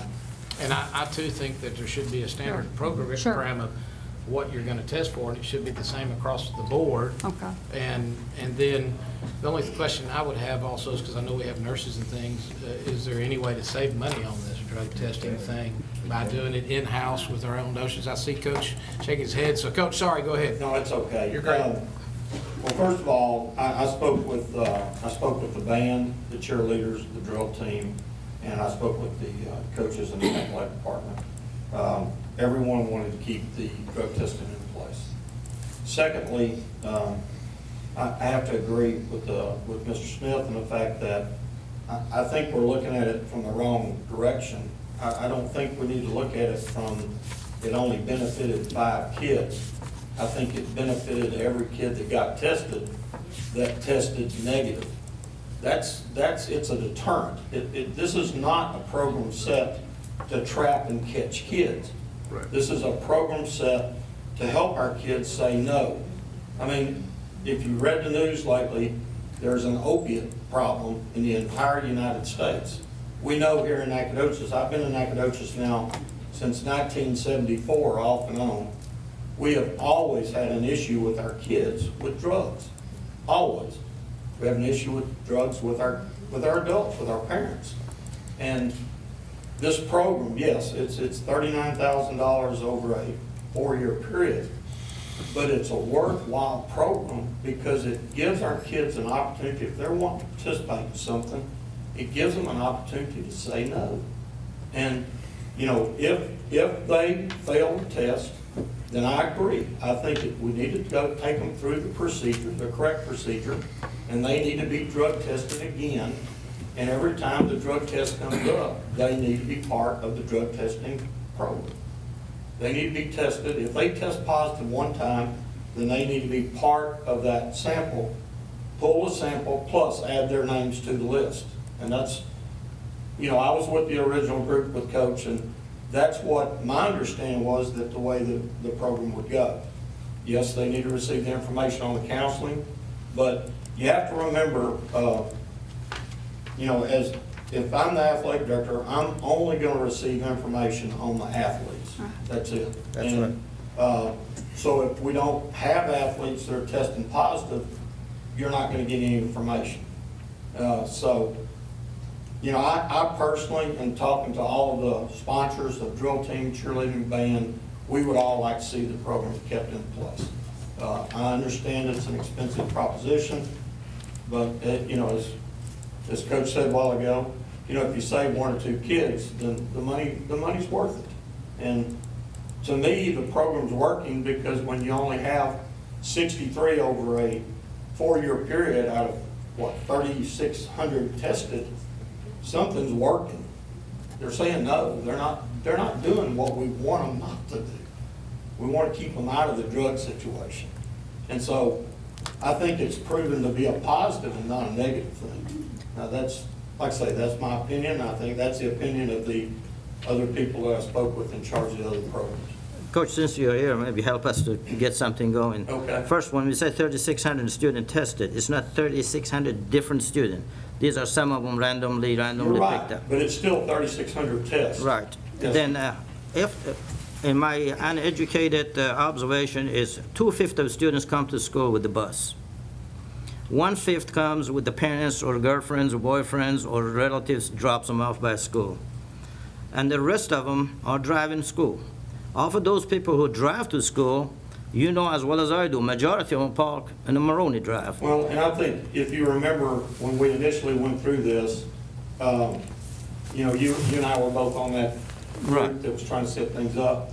I was opposed to testing the kids driving to school. Right. I was not for that. And the reason why is that personally, from a standpoint where I am, I would rather us test the kids that are involved in the extracurricular activities so that you get a truer sampling of the kids that are participating in things. I think that, I mean, you testing kids that are in clubs and things like that, that's fine, but testing parking kids, that's kind of a falsity because there are a lot of kids that do not park on campus.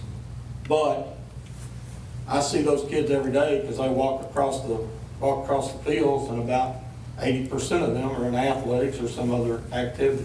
So, you know, they end up getting tested. But, you know, I think you can, you know, go back and forth with who's testing and all that. But I just think that if the program's run properly, and I think if it's monitored properly, I think it's a very, very good expense. It's a small amount out of an entire big budget. When you start talking about trying to make kids say no to taking drugs. and wanting to participate. And we have a stiff penalty. It's 20 school days. If a kid gets tested, let's just say a basketball kid gets tested and fails the drug test the second week of November, it's 20 school days. They miss, you don't count Thanksgiving, you don't count the 2 weeks of Christmas, those are not school days. So roughly, they basically miss 2 months. And so it depends on the test is administered, and it depends on if they get caught. So they know it's, a football kid, if they get tested positive, they're going to miss 2/3 of the season. So it's a deterrent. That's what it is. And to me, that's what it was put in place for. Coach, that opens another argument. If they're off-season, there's no penalties done. They go to the practice and go home. Well, there is a penalty. You're right. There is no penalty at that time. But, again, if I say they should be retested every time. Again, I think, to me, I think there's a difference in looking at it as a punitive punishment or looking at it as a deterrent. And I think it's a deterrent. Can I say something? At this point, it's almost September 1. I don't think it's time for us to be having a discussion as to whether we're going to have drug testing or not at this point. And as far as the discussion that's taking place, we're breaking one of our constraints right now, because what we're discussing right now is not a board decision. What we're discussing right now is an administrative decision. It doesn't have anything to do with the board. All we have is the right to say we're going to have it or not have it, and I don't think it's the right time, since we're already school starting, and how it's run is superintendent's decision, and how it should be worked.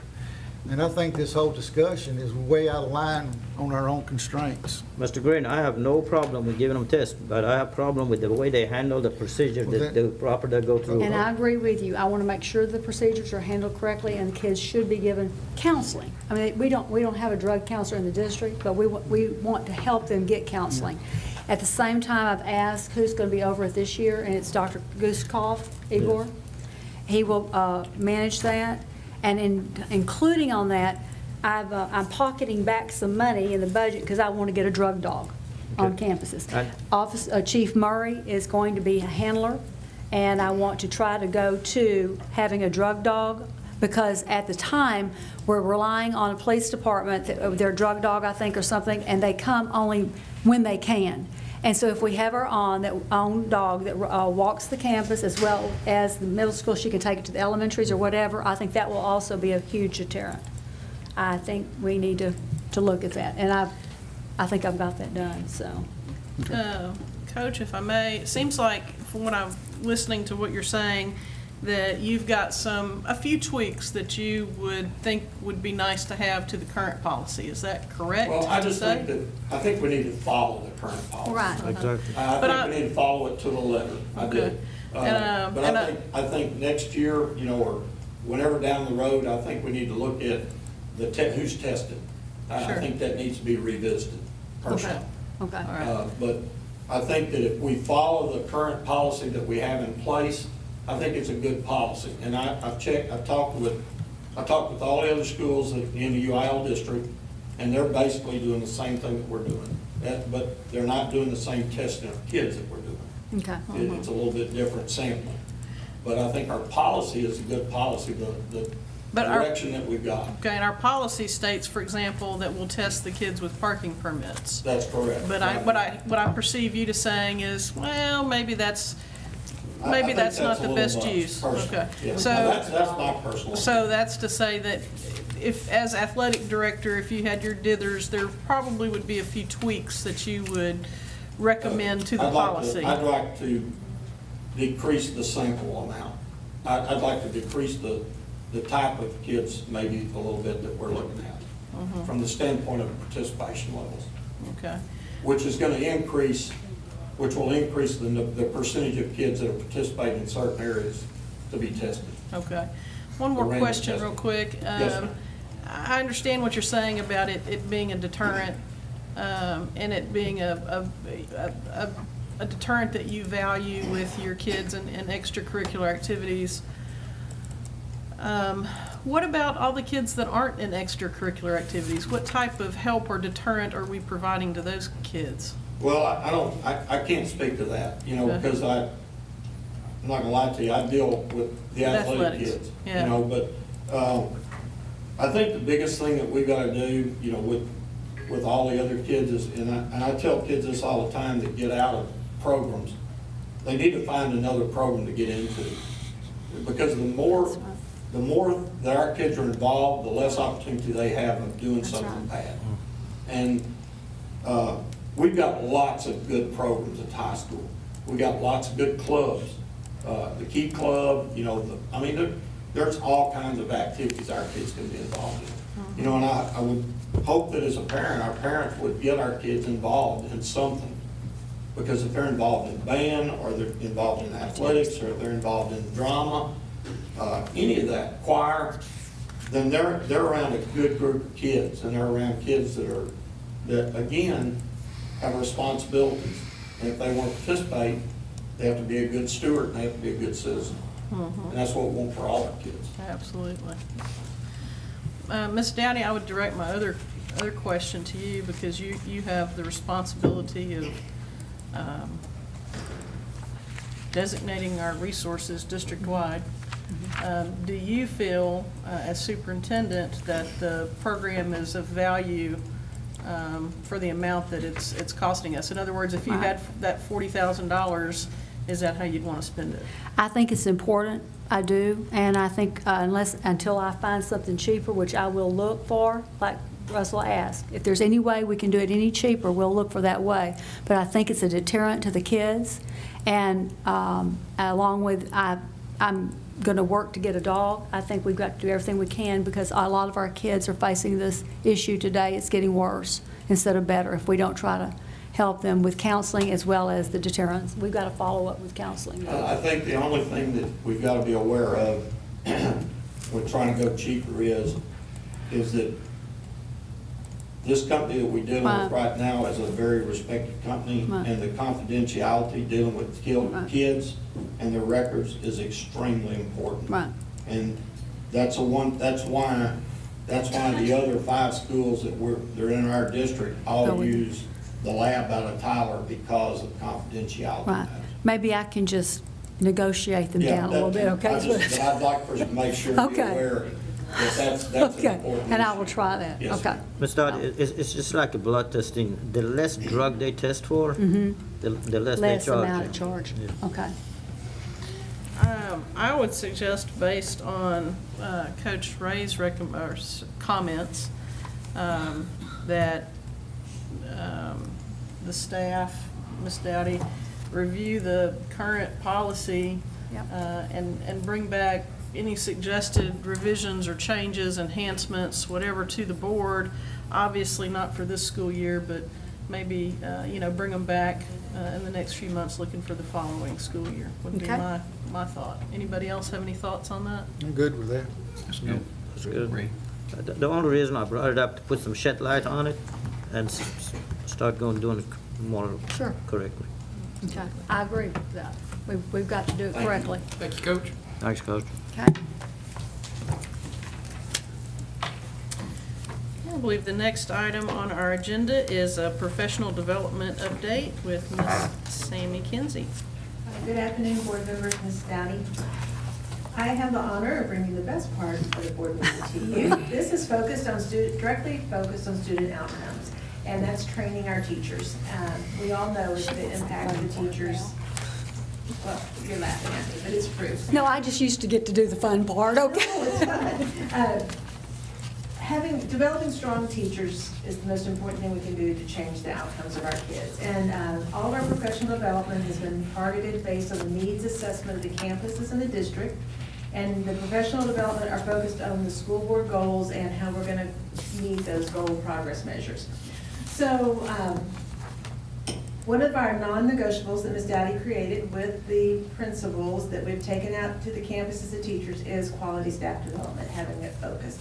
The number one goal was to really learn your board goals and how we're going to meet that. But we have a non-negotiable list, and that was one of our target areas. So last spring, we started training a pilot group of teachers on Teach Resource, and this summer, all of the teachers, as many as possible core teachers, attended a Teach Resource training. That is being recommended to us by TEA. It's a scope and sequence. It gives you a year-at-a-glance, and it shows you how to look at the TEAGs and really get in-depth on what students are going to be learning and what they're going to do. So that's taken place, and we're really excited. Through that, we had teachers come in and work on the curriculum. Pre-K through 8th grade is going to be stored in a live binder where teachers will have easy access to getting it. And the high school is going to be working on this during their PLCs, and they're going to use the Google Drive to store theirs because they have so many different departments. But we're using the live binder where we had multiple schools because we needed a way to pull it together. One of our other really huge focus this summer has been the Nighthouse Phonics training.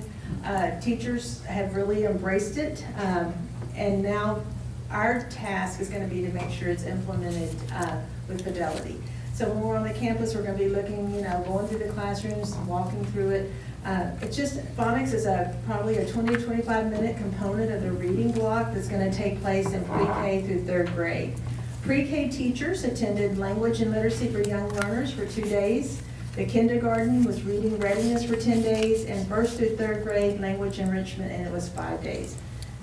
Teachers came back with a really good understanding of how to teach reading and how reading should be taught. PLCs is going to be another ongoing focus. We started that in the spring. It's also one of our constraints that we're going to keep working on.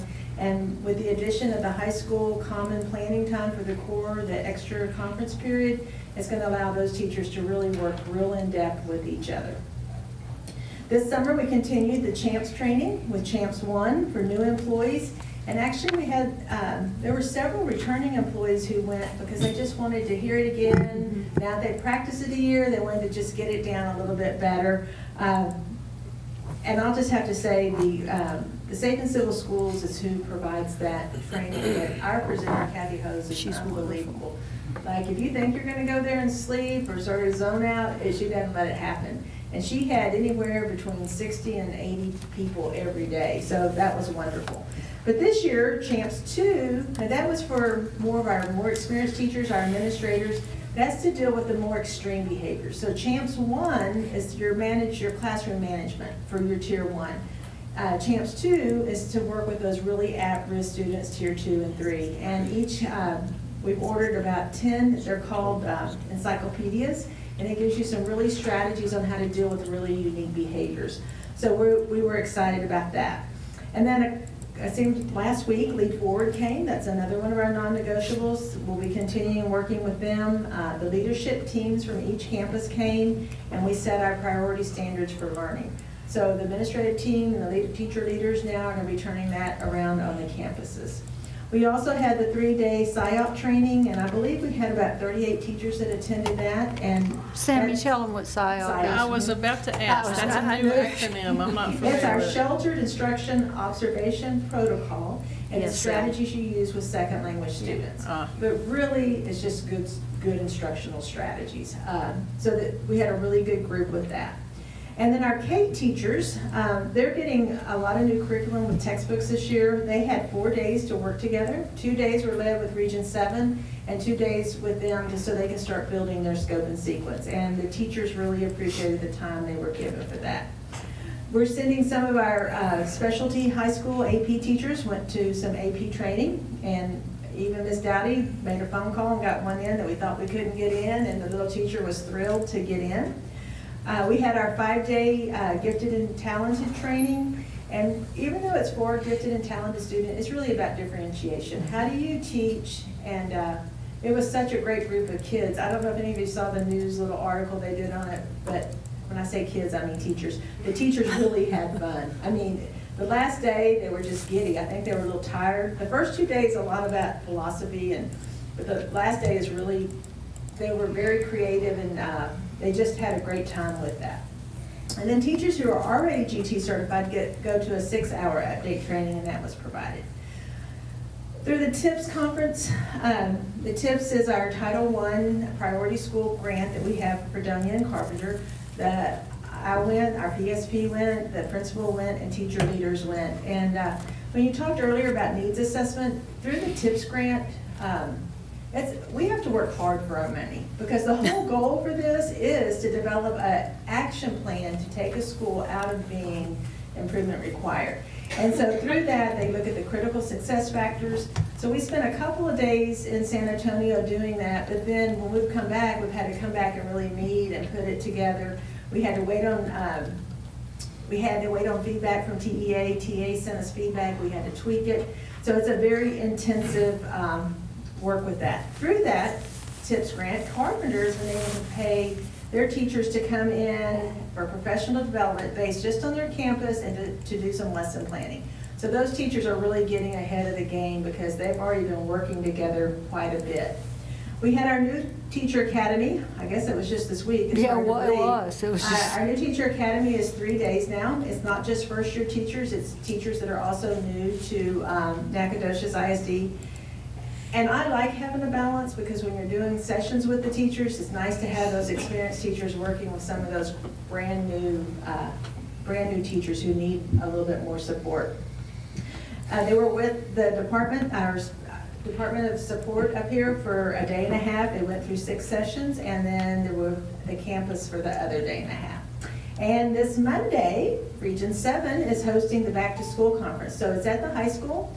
Region 7 puts it on. They bring all kinds of different presenters. Teachers sign up for what they want to learn more about, and then other surrounding districts are involved with that. So it's not just our district. We host it, and other districts come to that.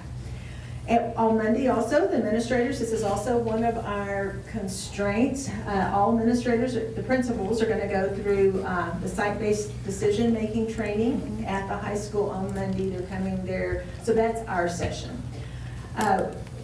One other thing that'll be up for your approval when you get to the budget is the Region 7 Academic Services Bundle. And I'm just mentioning that because it provides lots and lots of professional development. So one thing that we've heard from TEA is they really want us to partner more with the Service Center. And I don't know, they're very grateful. I mean, the Service Center, Dr. Lovely and Lisa Green are like, oh, you know, they felt like. They helped us so much this So year. much. I mean, like, we just call. I mean, they've taken us under their wing. Anything we want, they make it happen. And so we're really fortunate to have that partnership. And then next week, Dr. Thea Woodrup is an amazing, amazing professor who teaches reading, works with the Texas School, works for the Meadows Center for Improvement of Reading. She wrote all the reading academies for Texas. Is going to come work with our teachers from Carpenter and Fredonia, and we were able to bring her due to the funds of the TIPS grant. So we're really excited that she's coming. So in turn, I've invited some of the Region 7 people to join us because they've always wanted to hear her because she's amazing. So that is my report on professional development. If you have any questions. Not a question, but to compliment Sammy, do you have time for anything else? I mean. Yes. It's been a little busy, yes. But thank you again for the leadership of professional development for all our staff. That's certainly needed, and it's exciting, and so thank you for Thank working you. so hard. It's been fun. You know what, the best part is just seeing the excitement of the teachers. Yeah. And now they'll get to go and take it to the classroom. Thank you, Sandy. But don't run off. Any other questions? All right, I've got one quick question Okay. for you.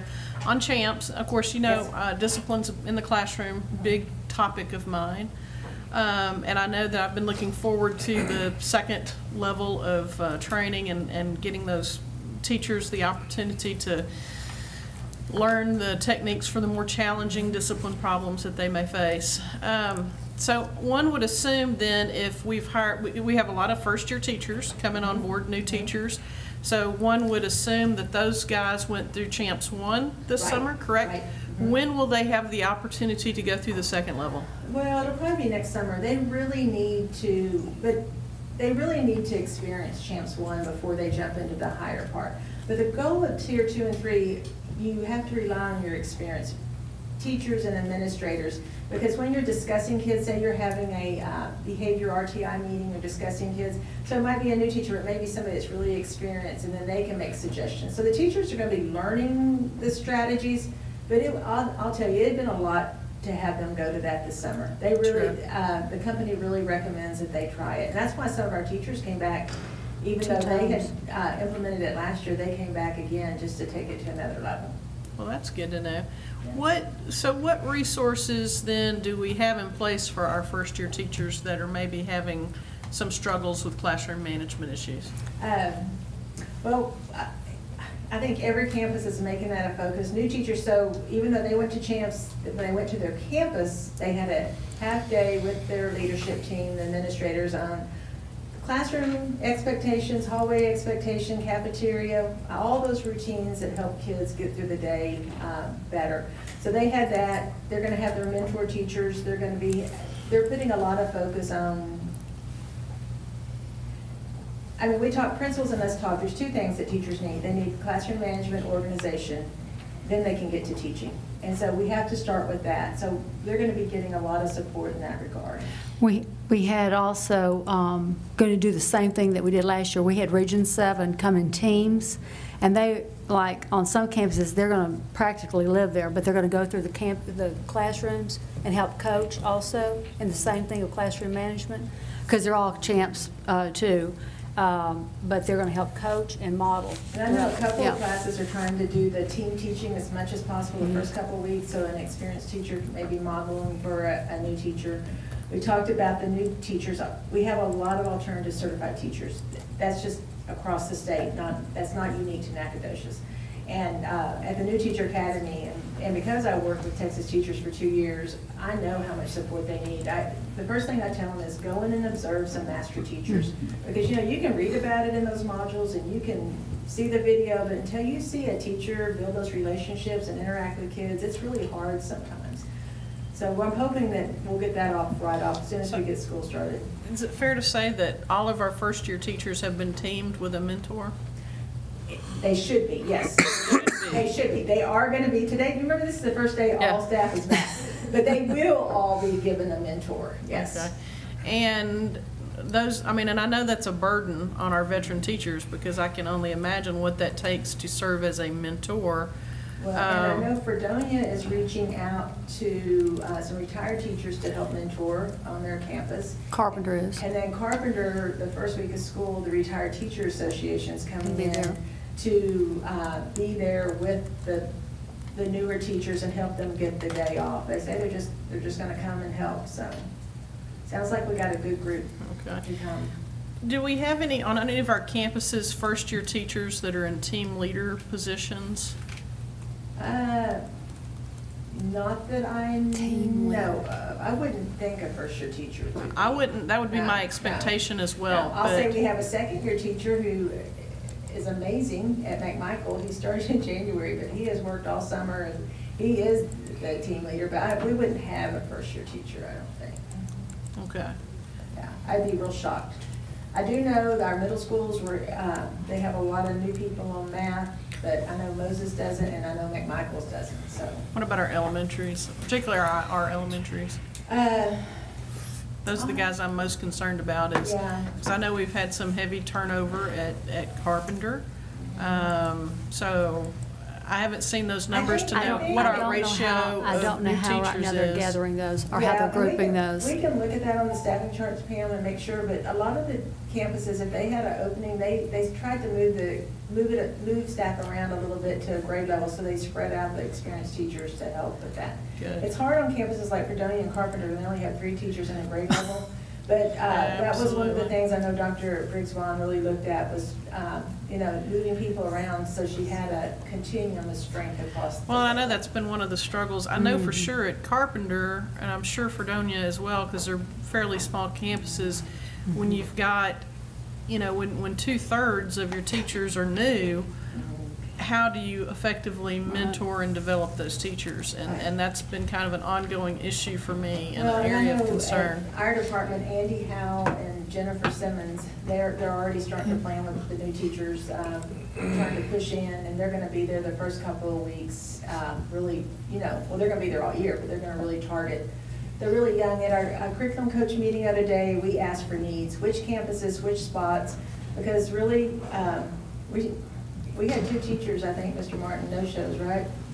That were hired, took a job, and didn't show up. And so now the principals are just scrambling to try to fill those positions, and they're very critical positions also. And I understand we are fully staffed, Well, with the exception of those two positions on all campuses? The ones that didn't show.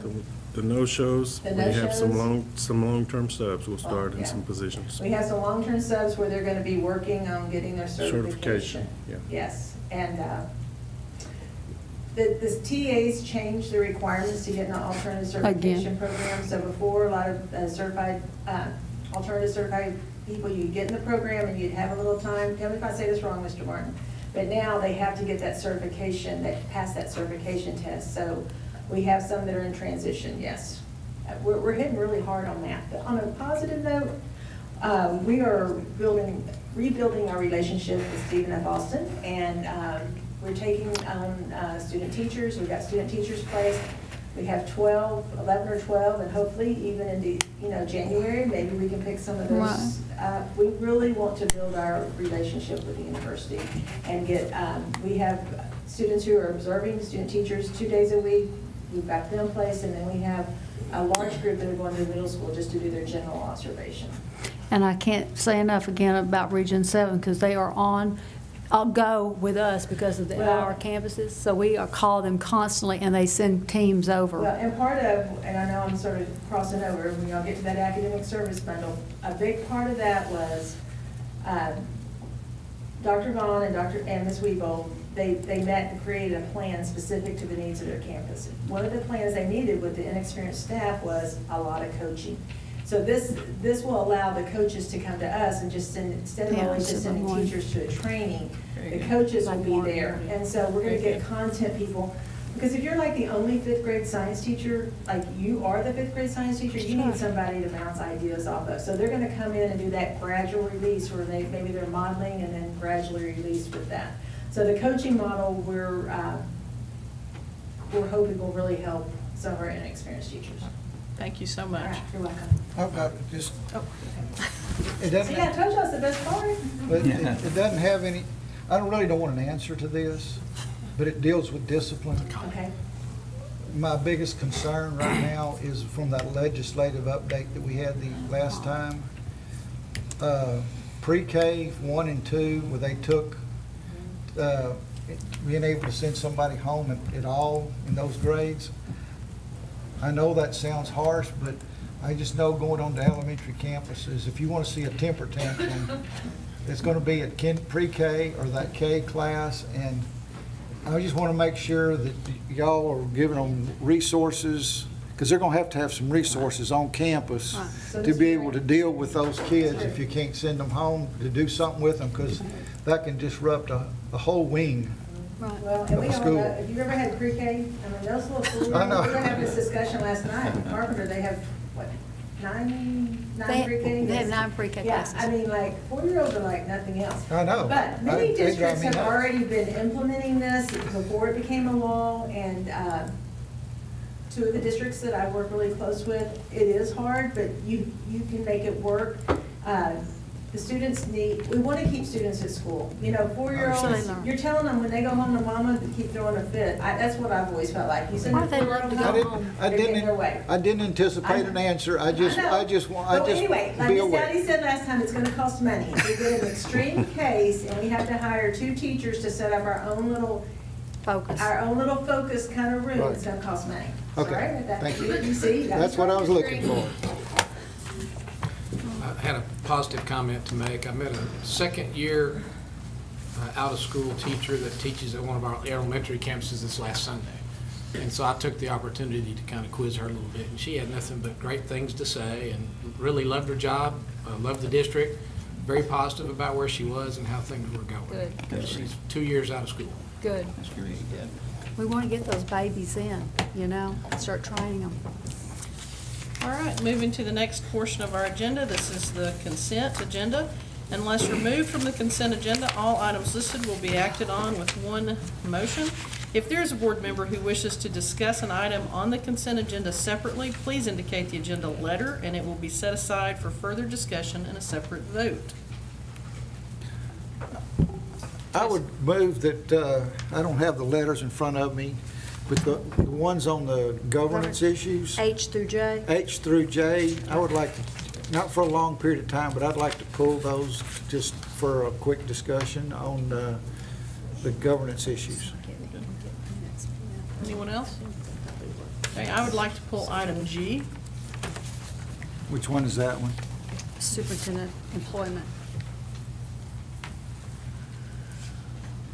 All right, if there's no one else pulling a consent agenda item, I will entertain a motion. So move. The consent agenda be approved. With the exception, With the exceptions of- of items G, H, I, and J. Yes. Second? Anyone? I second. Sounds like there was a tie. No, a second, no. Nope. All right. All those in favor, please indicate by raising your right hand. Any opposed? Motion carries. All right, item G, I simply wanted to pull that for a Sure. separate vote. So I will entertain a motion. May I make a statement? Yes, ma'am. Okay. I think we changed it to say that it would go through June 6th. Am I right on that? I'm trying to find the policy. Yes, June 6th of 2018. I'm not for sure why we chose that date, because it's kind of in the middle of the season of staffing. So I'm asking that it go to September 1. So it's a complete year of staffing. In other words, it gives me a complete year of if anybody quits, if anybody, while we're going through the recruitment season, which we're going to start in January, so that we go through the entire year of September 1. If we're going to vote on it, that's what I'm asking for. Instead of June 6th, I'm not for sure June 6th. I mean, what? And I believe when we did this previously, it was for teacher contracts, but this to me looks like it's all-inclusive. It was, It is teachers, registered nurses, counselors, every Chapter 21 contract with the exception of administrators. right. And that's what it was before. It's the same thing. It was a waiver from January, I believe, or February through September 1. Yeah.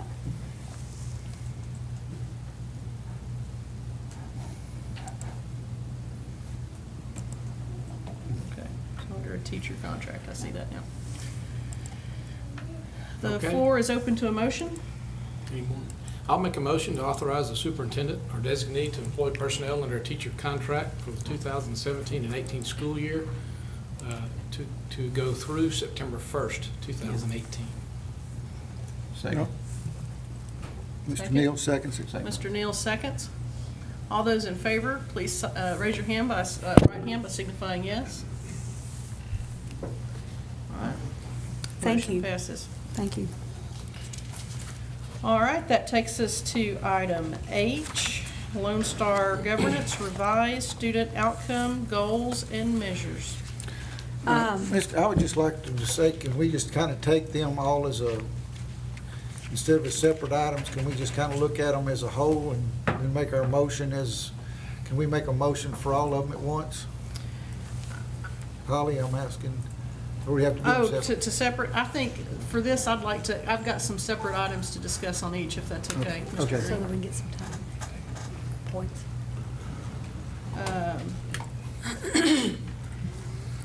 Are there any questions at this point regarding the goals, the GPMs, goal progress measures? Okay, I'll have a quick question. Then, Ms. Dowdy, considering our discussion earlier in regard to the GPMs needing to have annual goals under each one, you recall we were discussing that when we were doing our Yes. self-evaluation, that Yes. we needed to have annual targets under each of our GPMs. I would ask, do we need to table this item to give you further time to develop that before approving it? I would not. I would go ahead and prove this because our district, our campuses right now are using this, and I don't want something that's not approved by the board I want something approved as far as goals and the goal progress measures. So we're using that right now with the campuses on developing their plans and all. Since this is going to take a long time, as we can see, I'm not for sure when we will get to all of these GPMs on all the annual goals for each one. We'll work on that with Sammy and I will work on that with the principals and all, but they've got to have something approved, I feel, right now to be working on so that I don't want something unapproved, you know, okay? And for the benefit of the public, particularly that are viewing this at a later time or streaming online, can you quickly tell us what the difference is? We had previously approved Right. GPMs, and these are revised GPMs that you're bringing back to us. So can you explain what revisions? Yes. Why are we reviewing this? When we went back over it with actual scores and stuff from Region 7, because they have actually the tools and the people, the statisticians that came in and helped us do this, because this requires different information than what we have in our systems to be able to pull the data from. We found errors in some of the numbers, and so we wanted to revise that. There were some general errors of saying that it was 2017 instead of 2021, so it was just corrections of erroneous information that we had put in there as far as numbers. They were just incorrect. None of the goals themselves have been changed? None of the goals have been changed. All of those remain the same. On the back, on page 97, on the last one, on goal 4, GPM, we had a 4.3 that dealt with discipline, and we requested to remove that one because we did not want it to. It was a double-edged sword. It's almost like it would deter from doing discipline just to get that number up, and we don't want that. Okay, so that's what we asked to remove. But everything else is the same. It was just difference in numbers that we found when we did the actual work with Region 7.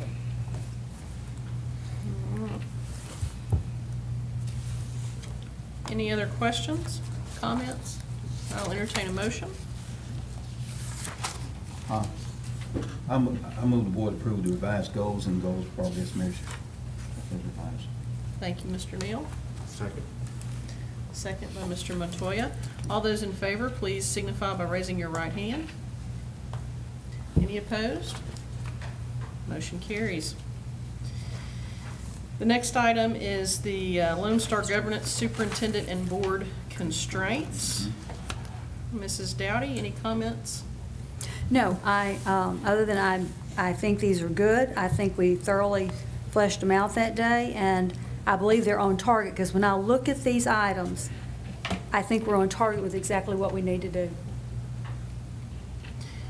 Okay, you know me. I know. I've got questions. So based on our work earlier tonight, on page 17 of our Lone Star Governance Manual, under the Meets Focus section, it says that the constraints are to be SMART constraints. I don't know if ours meets the definition of SMART, because they're not measurable, they don't have a time deadline. That's coming. Okay. Because remember, what we have to do is come back at the next workshop. That's your GPMs for each one of those. In other words, for a literacy curriculum devoid of a research-based phonics program, we've got to put, remember, the GPMs under each one of those that we measure it with. That's what we haven't done. Wouldn't it be like our student outcome goals have to be SMART, and so we actually put data and dates in there? I think that's I don't know what this would look like. I just know that they're not SMART. We're going to have to make them SMART when we do the other part of it, I think, because everything that I've seen that's been produced by the state so far from all the other districts that have sent these in, this is what they look like. Because I'm like you, I was like, what is this supposed to look like? Right. This is what I've gathered, and this is what so far AJ has said is okay. All right, and he may come back later and say it's not, but this is okay. But I know we have to go down each one of those and put measurable items under each one, so maybe that will make them SMART. That we have exactly the goal of when we're going to achieve this and what is the target. What was a little deceiving on this one is, he says they have to be smart, but then the examples he gives in his book aren't smart. I agree with you fully. So that's And that's why I said I don't really understand what they're supposed to look like. I just know that And they're that's not why smart. we followed this, and we went through the training with them, and this is what they look like. I think when you do the other target part of it, that's where you're gonna have to do the numbers, and that's gonna make it smart. Make sense? I think it's another No, I don't example. understand how you're gonna make numbers on these. I mean, I Well- don't know how you make these measurable. Like the literacy curriculum, we're gonna have to show that we're following a phonics-based program, how many, you can put numbers all in it, what we're gonna reach as far as our reading based on this phonics program. We're gonna have to put some kind of target date and what we're gonna actually want to see. For example, item number 3, adult inconvenience or preference to take Well- priority over academic progress of our students. How do you make that measurable? We're going to have to, through our discussion of these items that we talk about, these quarterly self-reports, we're going to have to put some numbers to it, say how we're meeting it, how many times have we not done it compared to what we've done. I mean, we're going to have to put some kind of data to it. It just seems to me to be another example of the booklet being the work in Yeah. progress. Yeah. Subject Yeah. to tweaks I as it mean- grows and goes. I mean, you can put numbers to anything, it's just how you do it, but I'm like you, until we see, and I'm asking all along, these other districts, how are y'all doing this? You know, to get some ideas, because we're the lead to Right. this, you know? I think we can- We're on the cutting We're edge. on the cutting edge of this. And we can do those things as we're going. We sure can. Because of the things that Right. we've been talking Right. about. Any other questions or comments? Entertain a motion. So I would entertain a motion that we go ahead and accept the Lone Star Governance Superintendent and Board constraints, accepting the fact that we at this point do not have a way of measuring, but we are working on it. Yeah. Well, that'll be next. I have a motion on the floor Second. and a second by Mr. Nuremon. All those in favor, please signify by raising your right hand. Any opposed? Motion carries. All right, that brings us to our Lone Star Governance Monthly Monitoring Chart. This was pretty tough, let me tell you. Good. This is on page 101 of your board book, if you need to take a peek at it.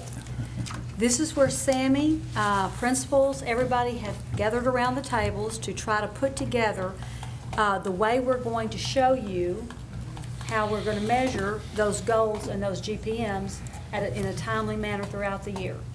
Okay, so when you see July, August, you see that Goal 1 GPM 1.1, 1.2, 1.3, our assessments have to correlate to that. So we have to have time for the kids to take the test, gather the data, and get it ready for the time of the board meeting. This is one area, whenever I called other districts, said they have struggled with this most of all, because they've had to go back and revisit it several times to get it right with the timing of the board meeting and then when the tests are given. So this is our best stab at it right now that we can, and I know they work very hard on the assessment timeline to say we can try to get this done by this date to measure those goals. Now, we're also going to throw in there items that messes not necessarily on those goals, because the goals, if you remember, don't reflect everything. And we think there's some items of areas of assessment that you may want to know, like we don't have primary in there. Well, I think you want to know what our primary kids are doing, so we're going to put that in there as extra too at some point in time. I've personally been very anxious, as you know, because I've asked you about this calendar repeatedly, Right. to get the calendar so that we could actually begin monitoring our Right. student outcome goals. But, you know, I'm going to throw another hook in there on page 20 of our Lone Star Governance Manual. It tells us that we should be monitoring each of these at least 4 times a year. Each one of the goals? That's my understanding, that Well, each GPM will be monitored at least 4 times per year on a monitoring calendar. Am I misinterpreting that? I didn't see that. It's, you know, Ms. Dowdy, this goes back to what I was telling you, that it all is gonna cross over. Even if you pick one GPM, you still gotta report all the student data. I mean, you still So, do, yeah. we followed a model, I guess it was one of the other schools' model. I mean, I kept going back and forth, because how do you separate certain groups when you're really gonna give all the data? The only one that might be the one that might be hard is the one on the high school. Graduation. The percentage of students in ninth grade expected to get credits. That one we were gonna address at the beginning of the fall for there's last only spring certain and times you can do January, that. but then we could do it again. It's gonna be hard to get that one in more than 3 times because of the semester. Same thing with students in 6th grade, if you're tracking them, it's Right. really like a semester kind of thing, report Because with you don't that. have the 4 times to do it. So to me, it's easy to So- go back and put them, because really, every time we start pulling CBAs and TPRI It's all of data, it. it's all gonna be It's all all of groups, it. really, so. But there's specific ones that, and I'm like Russell, maybe when the manual was written, some of that's not considered. You can't, Any other questions?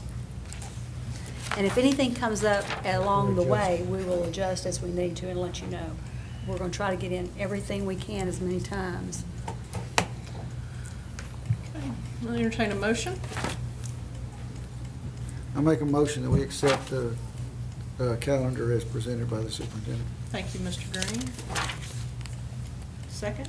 I'll second that. Thank you, Mr. Smith. All those in favor, please indicate by raising your right hand. All right, any opposed? Motion carries.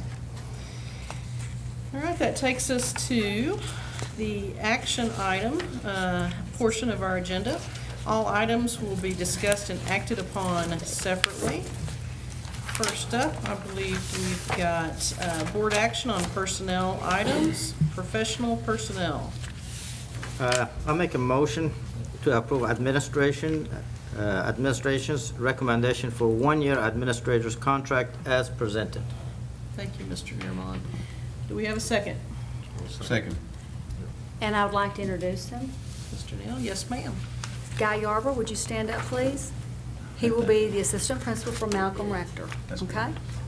Thank you, Guy. Thank you for being here, Mr. Yarborough. And I wanted to introduce to everyone, if we could just a minute, Les, would you stand up in the back? That's why I didn't want you to leave yet. This is our new Director of Public Relations, Les Lineberger, okay? Welcome. All right. Nice to have you. Okay. And he will be starting, September the 18th, but I would love tomorrow if possible, okay? Glad to have you. all right, I believe we have a motion and a second for campus level administrators. All those in favor, please indicate by raising your right hand. All right, any opposed? Motion carries. That takes us to, I believe we have a motion for professional. Yes, sir. I move to approve the appointment of professional personnel as recommended by the administration. All right, thank you, Mr. Neal. Do we have a second? I'll second it. Thank you, Mr. Montoya. All those in favor, please indicate by raising your right hand. Any opposed? Motion carries. Were both of those unanimous? Yes, sir. All right, that takes us to consideration of and board action on the adoption of a tax rate for the 2017-2018 fiscal year.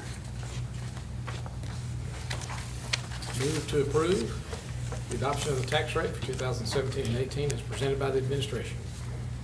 I second the motion. Thank you, Mr. Smith and Mr. Neal. All those in favor, please indicate by raising of your right hand. Good. Any opposed? Motion carries. Thank you. All right, our next item is first reading of revised local policy BQB, planning and decision-making process. Michael? This came from the workshop, didn't it?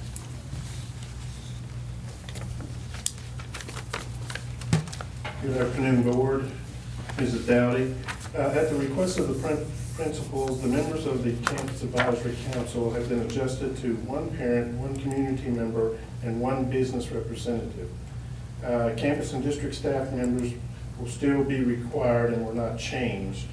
And the district advisory committee will still include at least 2 parents, 2 community members, and 2 business representatives.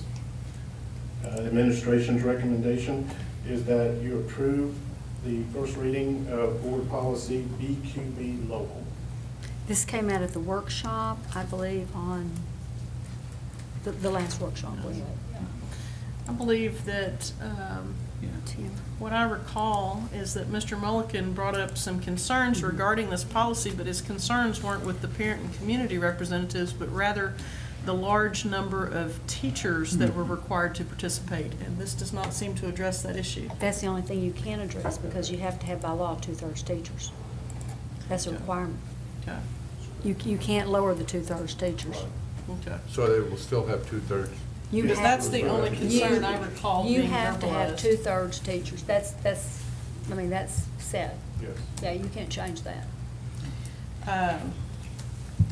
My concern is reducing the community involvement when I feel like we should be increasing community involvement, and the fact that I did not hear any of the principals express concerns about the community involvement. Their concern was having trouble getting 2/3 of their teachers present. But Pam, that's how the percentage came, was when it was getting so big, because when they had it was That's what I'm double. saying. So if you have, say you have 9 community parent, then you've got to have 2/3 more teachers. In a small campus like Nettie and some of these other campuses, the group was so large, they couldn't get enough teachers to balance out the 2/3. So when they went through That's our what they were campus talking improvement plan, that was one of the things that came up, that we needed to try to improve with getting the 2/3 teachers there. Is there not a way to adjust that for smaller campuses versus the larger campuses? Well, For this is 2/3, policy, yeah. right? So this was in our It's policy. policy. I'm Well, I mean, talking about in it's- terms of the amount of outside the community people that participate. Yes, that's what you can control. It's just that it stipulates you have to have 2/3 teachers. Well, I guess my question is like, okay, so if you do reduce the amount of teachers, then in a smaller, can you still have more community people, even though you have to reduce the amount of teachers? I mean, are we held to that? Are we held to the, say, for example, you have to have 2/3 of the teachers, Yes. but then that means you have to eliminate some of the community involvement? Can we That's the not only- leave that community involvement? That's the only where, I mean, that's the only place That's the the only way we policy, can do yeah. that? There's no flexibility? It states legal policy says 2/3. Oh. So by the policy we have written now, there has to be 5 people outside the campus, right? I believe it was. 5 people outside the 2 campus. parents, 2 community members, and 2 One 2 business. business, and 2 business reps, it'd be Okay, 6. and so if that's 2/3, if the teachers have to be 2/3, and what you're saying is, the more we increase that, the bigger than the teacher group has to become. So that's what he was saying. That's actually, I'm reading it a little different. It says at least 2/3 of the district personnel on the committee have to be teachers. The remaining can be non-teaching, district or campus level staff. So what they're saying is, if I'm reading that correctly, is it's not that 2/3 of your membership has to be teachers, it's that 2/3 of whoever you're appointing from the school have to be teachers. Yes, I mean, but you got to include librarians, those people that are non-teachers as well. Right, Yeah. but that wouldn't affect, I'm I having guess the trouble concern I was correlating. hearing was that the principals are concerned about having to release so many teachers to be on this committee. Is that not what you were That's saying? what- That's what I That's what I was heard hearing. anyway. Yeah, that's what I That's heard right, as that's well. right, Toya, yes. It wasn't a concern about the community involvement. Well, they brought that up because they said that night they brought that up because they said they cannot get the they've tried, they can't get the 2 business, 2 parents, 2 community members and all that to ever, to find. So they haven't been able to See, get people that's committed. not what they said that night. They said that they were having trouble getting 2/3. It was a staffing problem. It was a staffing issue, what I understood. Releasing 2/3 of my teachers. But what I'm reading here, it's not really 2/3 of your teachers, it's 2/3 Of your staff. of the whoever, the district personnel that are elected to that committee, 2/3 of them need to be teachers. It's ensuring Right. that teachers have a voice, is Right. what it is. It has to be 2/3 teachers. Well, since it may be a confusion as to if it's a interpretation of the policy, I mean, they don't really start, the campus council really gets into full swing about midterm. Right. So our training for this is on Monday, Ms. Yeah, Dottie. it's site-based So decision-making our training training. is on Monday. Monday. But we can, why don't we do this? Why don't we go back, because the principals are involved in that, go back with the item and talk this out on Monday, okay? The rules are the rules. I mean, they've got to go through the procedures no matter what, but let's get the numbers confirmed, okay? And I know the principals weren't able to be here today, and I would really like to hear from them as well on this. So can I make a motion that we table this? Sure. Okay, I have a motion to table this item. Do I have a Is that- second? No problem. I have a second. We'll bring it back and. All in favor, please indicate with raising your right hand. All right, any opposed? Motion carries unanimously. Consideration of and board action on selecting a voting delegate for the 2017 TASB delegate. That's what it says, but I believe that's meeting. I think it's time to spread the wealth. It was Mr. Green. I've done that 2 years. Well, we need somebody with more experience in this.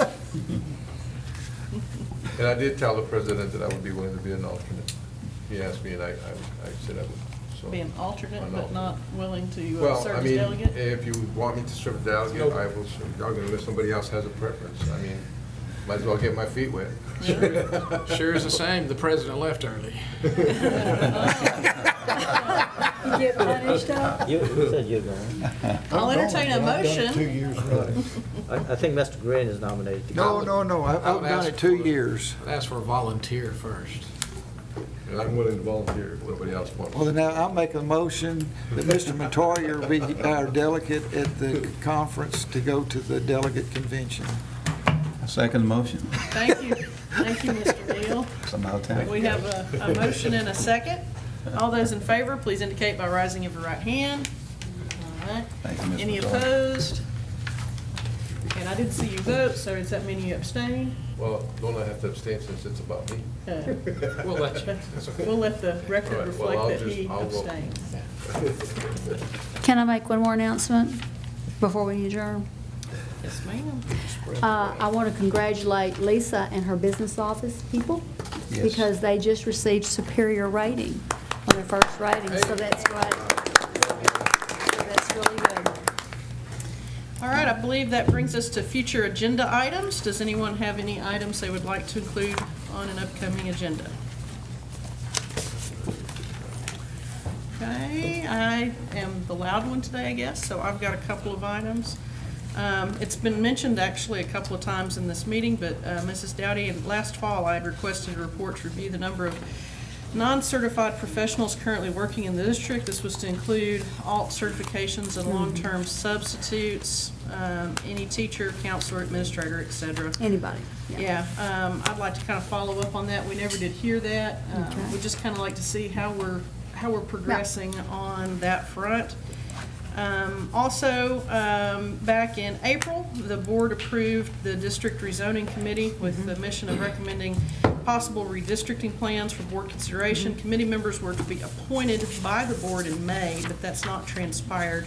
The deadline for the committee to report back to the board was going to be February, so that's a tight timeline. So I wanted to see if we could move forward on bringing Right. back that item to get those Yes. members appointed. We actually have a meeting tomorrow with the rezoning committee that we're going to be meeting. I want to first establish kind of the ground rules and what we're looking at when we talk about rezoning. And then I need to get some more nominations from board members of who to be on there, and then we'll form that committee and bring that back, or bring the names back, okay? Perfect. For next Thank month, okay? Thank you, thank you. That's going to be a fun. All right, I'll entertain a motion. I'll make a motion that we adjourn. Thank you, sir. So moved. Thank you.